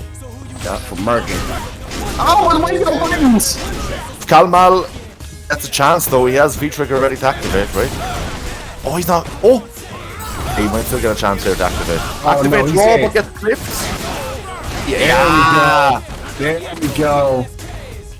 All right, excellent tech there this time from Merkin. Just kind of smelt the throw coming. Oh, 4 wasn't able to get it, but guess for game situation here. Still has another one that he can do. Oh my goodness, I'm surprised that was not with punish. And he's just and he's just hounding him with these low checks. Ed wins. So, for anyone who isn't sure, right? So the way Ed's V-Trigger 2 Snatcher works on block is that it's a guard crush, but you're only +2. So it's not plus enough to actually combo anything, but you're +2 in their face. So they have to guess. It's a throw strike mix-up, right? Doesn't seem that strong, but he can do it 3 times per V-Trigger, and Ed's throw game is pretty good, so it's actually pretty terrifying, right? Yeah, very much so, man. You definitely don't want to just see that in there and like, well, okay, what exactly do I do? And one thing I noticed that Kamal is doing now, like jumping is really nice there from Merkin. Yeah, that's unfortunate that he did that. But yeah, he's using the flicker to be able to kind of like call out its spacing. But Meg, I did notice that Merkin is ready, but man, way to jab out the command grab. Does not want to get command grab for those 12 frames. That's really nice from Merkin. Yeah. Oh my goodness. Frame trap working out for him. Command grab. There's a command grab. Should kill. Yeah, we moved to reset point for Merkin. Awesome stuff by Merkin. Yeah, that was actually a really good adjustment. Kind of really knowing that he kind of wanted to play away from him a little bit. Only thing that honestly Merkin needs to do, do the charge up, get the pressure. Oh, he got cheeky with the second one. Yeah, and not get punished for it though. Oh, Kalmal! Oh my goodness! Oh, Kamal almost had that stun. Yeah, he did. I think he's going to be kicking himself over not getting that stun there, especially if Merkin turned this around V-trigger activation. Oh no! Yeah, you definitely got to feel pain for Kalmal there. Oh, I can smell a shimmy. No, it's a command grab. No, we both guessed wrong. Hit the back fist. And he's stunned. Yep, he's going for the stun. Talk to him. Oh my goodness, we have a reset! Chat! I'm going to be absolutely kicking himself over that. Not getting that done. Looking with the reset. Oh, Kamal is just, I can see him swinging at the air. But, you know, just in my experience, something that you see happen quite often is that, you know, the player who resets the bracket Also very convincingly, but then it goes into the second set and it can fall apart. And again, it's down to the mental fortitude, right? Merkin had a lot more stress on him in that first set because if he doesn't win, it's over. Whereas, you know, Kalmal, if he doesn't win, gets another chance. And while that can be in a trap in of itself, it just really comes to who has the mental fortitude now that we're both on loser side. Or dead-ass grand finals, as we like to call it. Yeah, indeed. So yeah, man. Ace, you killed your cam again. You fired, bro. What? Oh, sorry. Yeah, I was Can you saying. stop? I don't know what's wrong with it. I blame Discord. We didn't even run the Yeah, cam or over Discord. OBS. I blame OBS. It's not my. Hey, why blame me? No matter. Nobody wants to look at me. They want to look at Street Fighter. Yes, I'm doing it right now. All right, and Water can that handle between games. So now Kamal is on the loser side. So still sticking with the Ed pick here and just trying to be able to get this together. Kamal had that game 3 really well done, but yeah, and he kind of trying to go back into the flicker game and really trying to harass it. But yeah, this is one thing Merkin has really been doing well. Like whenever something snowballs, he's able to take advantage of it. Yes, absolutely, he is indeed. And I think it's testament both to the character, but also Merkin's ability to play that character in that way that is necessary to snowball, right? Yeah. I think Kalmal, right, the biggest thing was not getting that stun and letting that being what reset the bracket could be a real, you know, mentally fatiguing. I think if Kalmal can just kind of gather himself, which he probably did in between sets, it's still there to be won, you know. Jump back. Yeah, Merkin knows the matchup, and I think he's starting to understand Kalmal's habits very well. Yeah, indeed, man. Definitely looking at him like a halfway crook, man. So you got to be careful, man. You can't get shook. Nice. That's gonna hurt. Decent bit of damage, gets the stock. Yeah, good punish there though by Kalmal. And again, having that EX extension added for the flicker means that his little light punishes are a lot more damaging now, right? And actually gets him a knockdown. See, that was not the case. Ooh, the woo! Very nice. And we have the circuits. Activate trigger. I think you're just dead. Yeah, you are. You just got hit raw. 1-0 Merkin. Merkin's momentum cannot be stopped. Momentum. Yeah. Momentum. Yeah, my man is absolutely either a shark in the water or he is a vampire. He is Blade right now. Smells blood. Smells blood. Yep. Kalmal, I mean, like, the only other character I know that Kalmal plays is Sagat, right? And I think no matter how badly you're losing, you don't bring out Sagat against G. It's just not. It's just pain. Yeah, he's a tough matchup. Absolutely, you definitely don't want to do it, especially when you had like pretty good spurts with your Ed. Like the entire time, like all of these situations where Kamal has lost games and rounds, has been snowballs.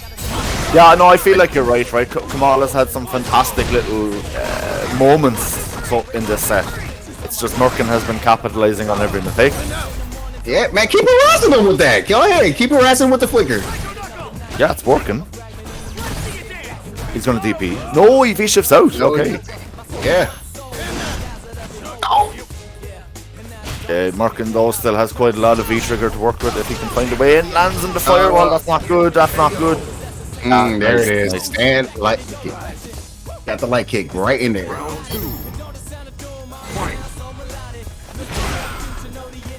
Sorry, not really working out there for either player. Nice. Good stuff by Merkin. Gets the hit. Gets the charge. This is exactly where Merkin wants to be. Wow, the interruption there of the stand light kick was really clean. Kalmal doesn't care. Opts to spend all the meter as well. Yep. This is fine. You know what? I'll be down a meter. Let me get this damage because I need to make this comeback. Nice. Pick throws. Pick throws again. No, he doesn't. But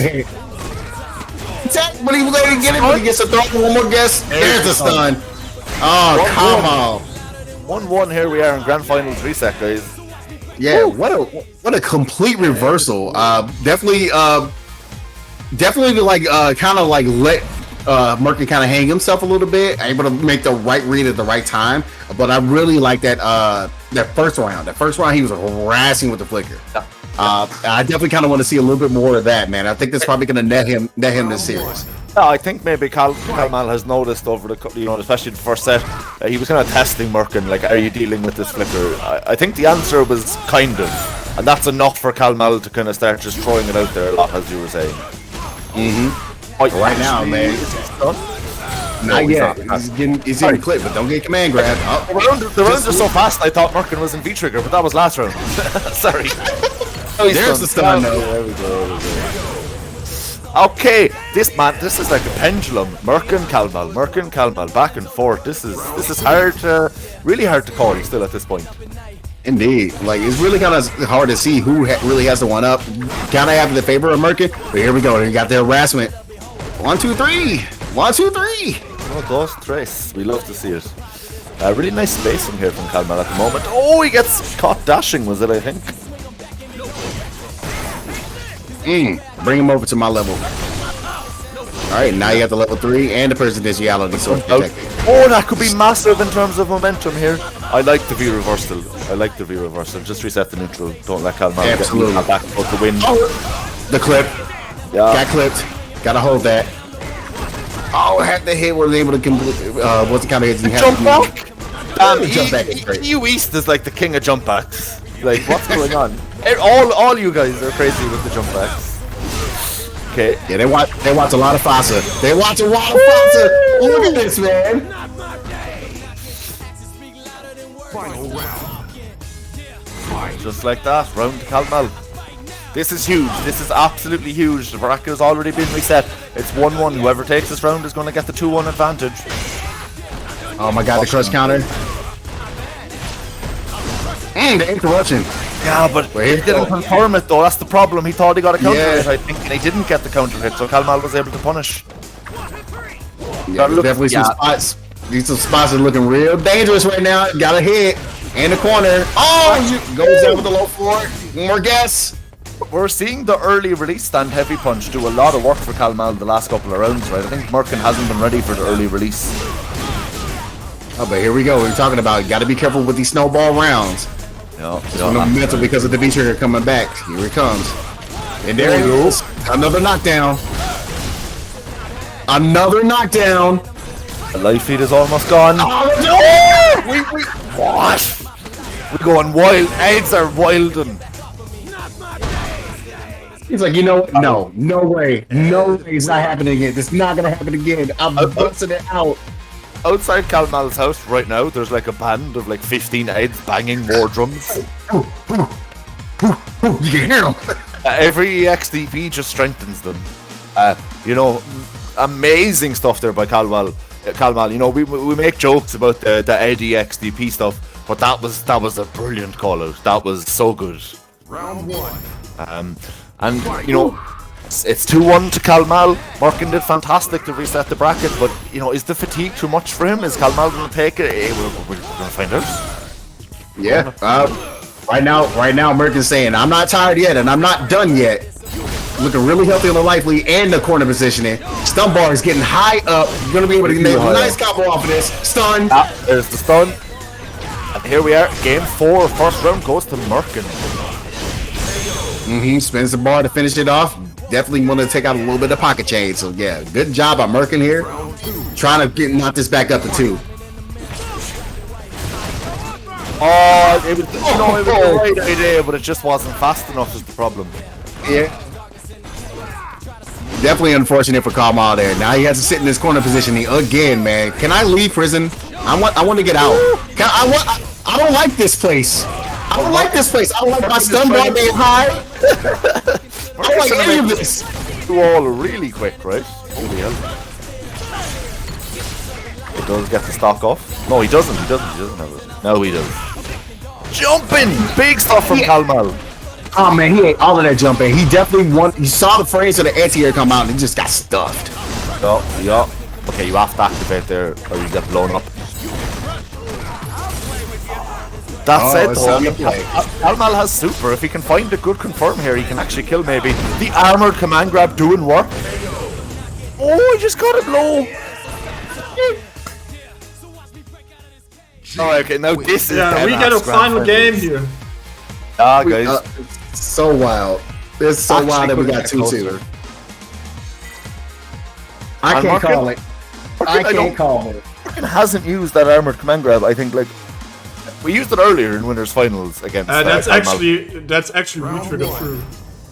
Yeah, I know that. Now I know the chat is like. Oh, what sorry, was that? sorry. That's re-triggered through. You rarely see this because a lot of G's only picking the Yeah. one, right? So. Exactly. Pikachu has a lot of uses, right? The big thing is It really Kalmal does. barely used it all set and used it when it mattered. Or sorry, Merkin barely used it all set and then used it when it mattered most, right? And Exactly. that's how you make use of these kind of more kind of situational tools. Is you use them situationally, right there on the tin. Good stuff here though from Merkin so far. Yeah, actually able to take the knife lead back with that hit. Yeah. Here we go. Now we got the corner positioning on Kamal's end. Yeah, there we go. There's the anti-airs we're looking for. Get off that! That was so good by Merkin. Damn, that's tournament point for Merkin. Very deserved tournament point here for Merkin. But Kalmal's been playing fantastic as well all day. Still has the chance to get back in this. Oh, there's a check. Give it a kind of push him to the corner here. Trying to go for the shimmy. This time, like Kamal stays It home. was going to happen eventually. Yeah. I'd swap off it as well. Oh my god, the clutch counter. It's going to be a full combo. Did the jump back again. Oh, the Sandevic kicked the fireball. He beat him out of the Oh, he's going to get He's trying to grab. regular. He hit the ball regular. Oh, jump back. Get the big sweep. Oh, he almost had the hit for the low forward. So Kalmal does have close. super on deck as well. Still has a load of trigger to work with. Yeah, V-shift is such a good option against that V-trigger. Yeah, here it is. Don't press, my guy. Just take the throw, Merkin. That's it. That should be a tournament point for Merkin. No, Oh, yeah, the ball. But he... Oh, no, come on. Spent it all. He threw his load. I can't believe it. Merkin ends up taking it 3-2. My goodness, what a set. Ed players truly are the knights of the FGC. They live and die by the sword. They live and die by the XDP. You gotta Yes, respect they it, do. right? Absolutely. Congratulations to Merkin winning Saltmine League Capcom Pro Tour World Warrior 2022 Europe East number 3. That's his second Awesome win, and Ace Yep. Cam is broken again. I just sent you a new one. Yeah, it's broken again, bro. I don't know what you're doing Yeah. all the time, but Yeah, I'll make Yeah. sure it's fucking Yeah. Sorry, guys. Yeah, that's unfortunate, but yeah, Merkin ends up taking it just to state it, and sitting at 135 points on the total now. Shady Pasta goes. Yeah, he First goes place on with now, like right? 115. Yeah, he's sticking in first place now with that yeah, win.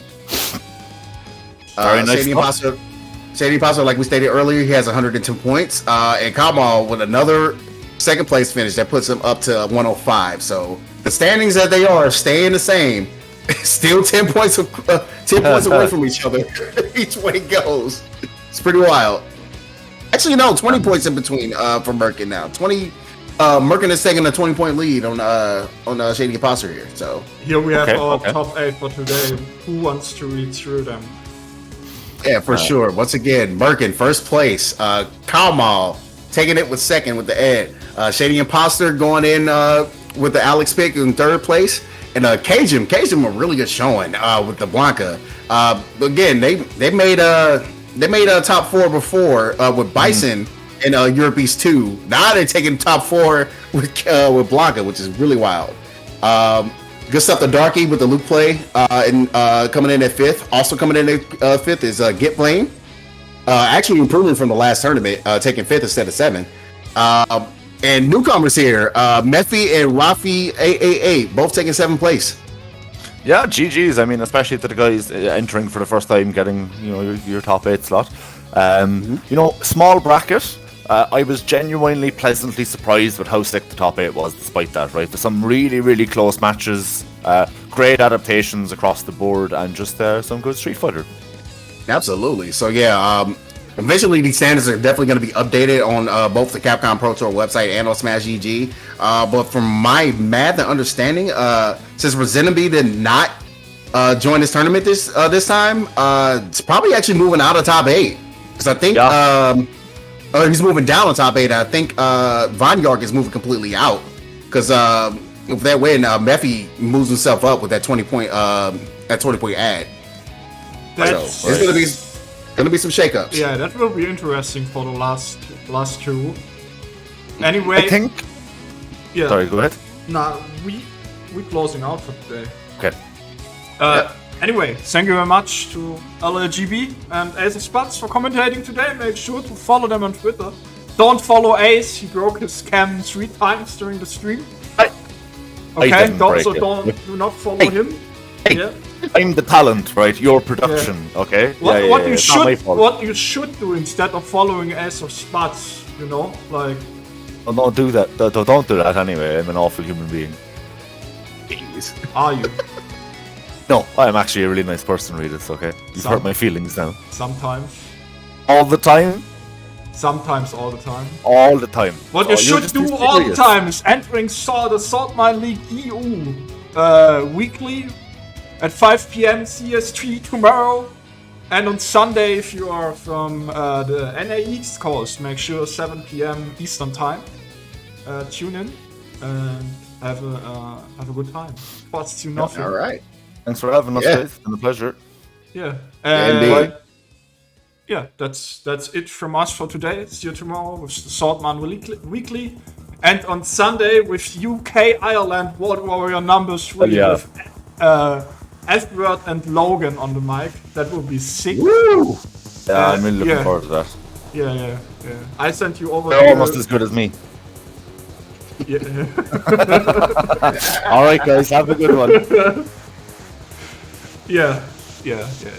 I send you over to Sensor. Have a good one. See you tomorrow. All right. Later, guys.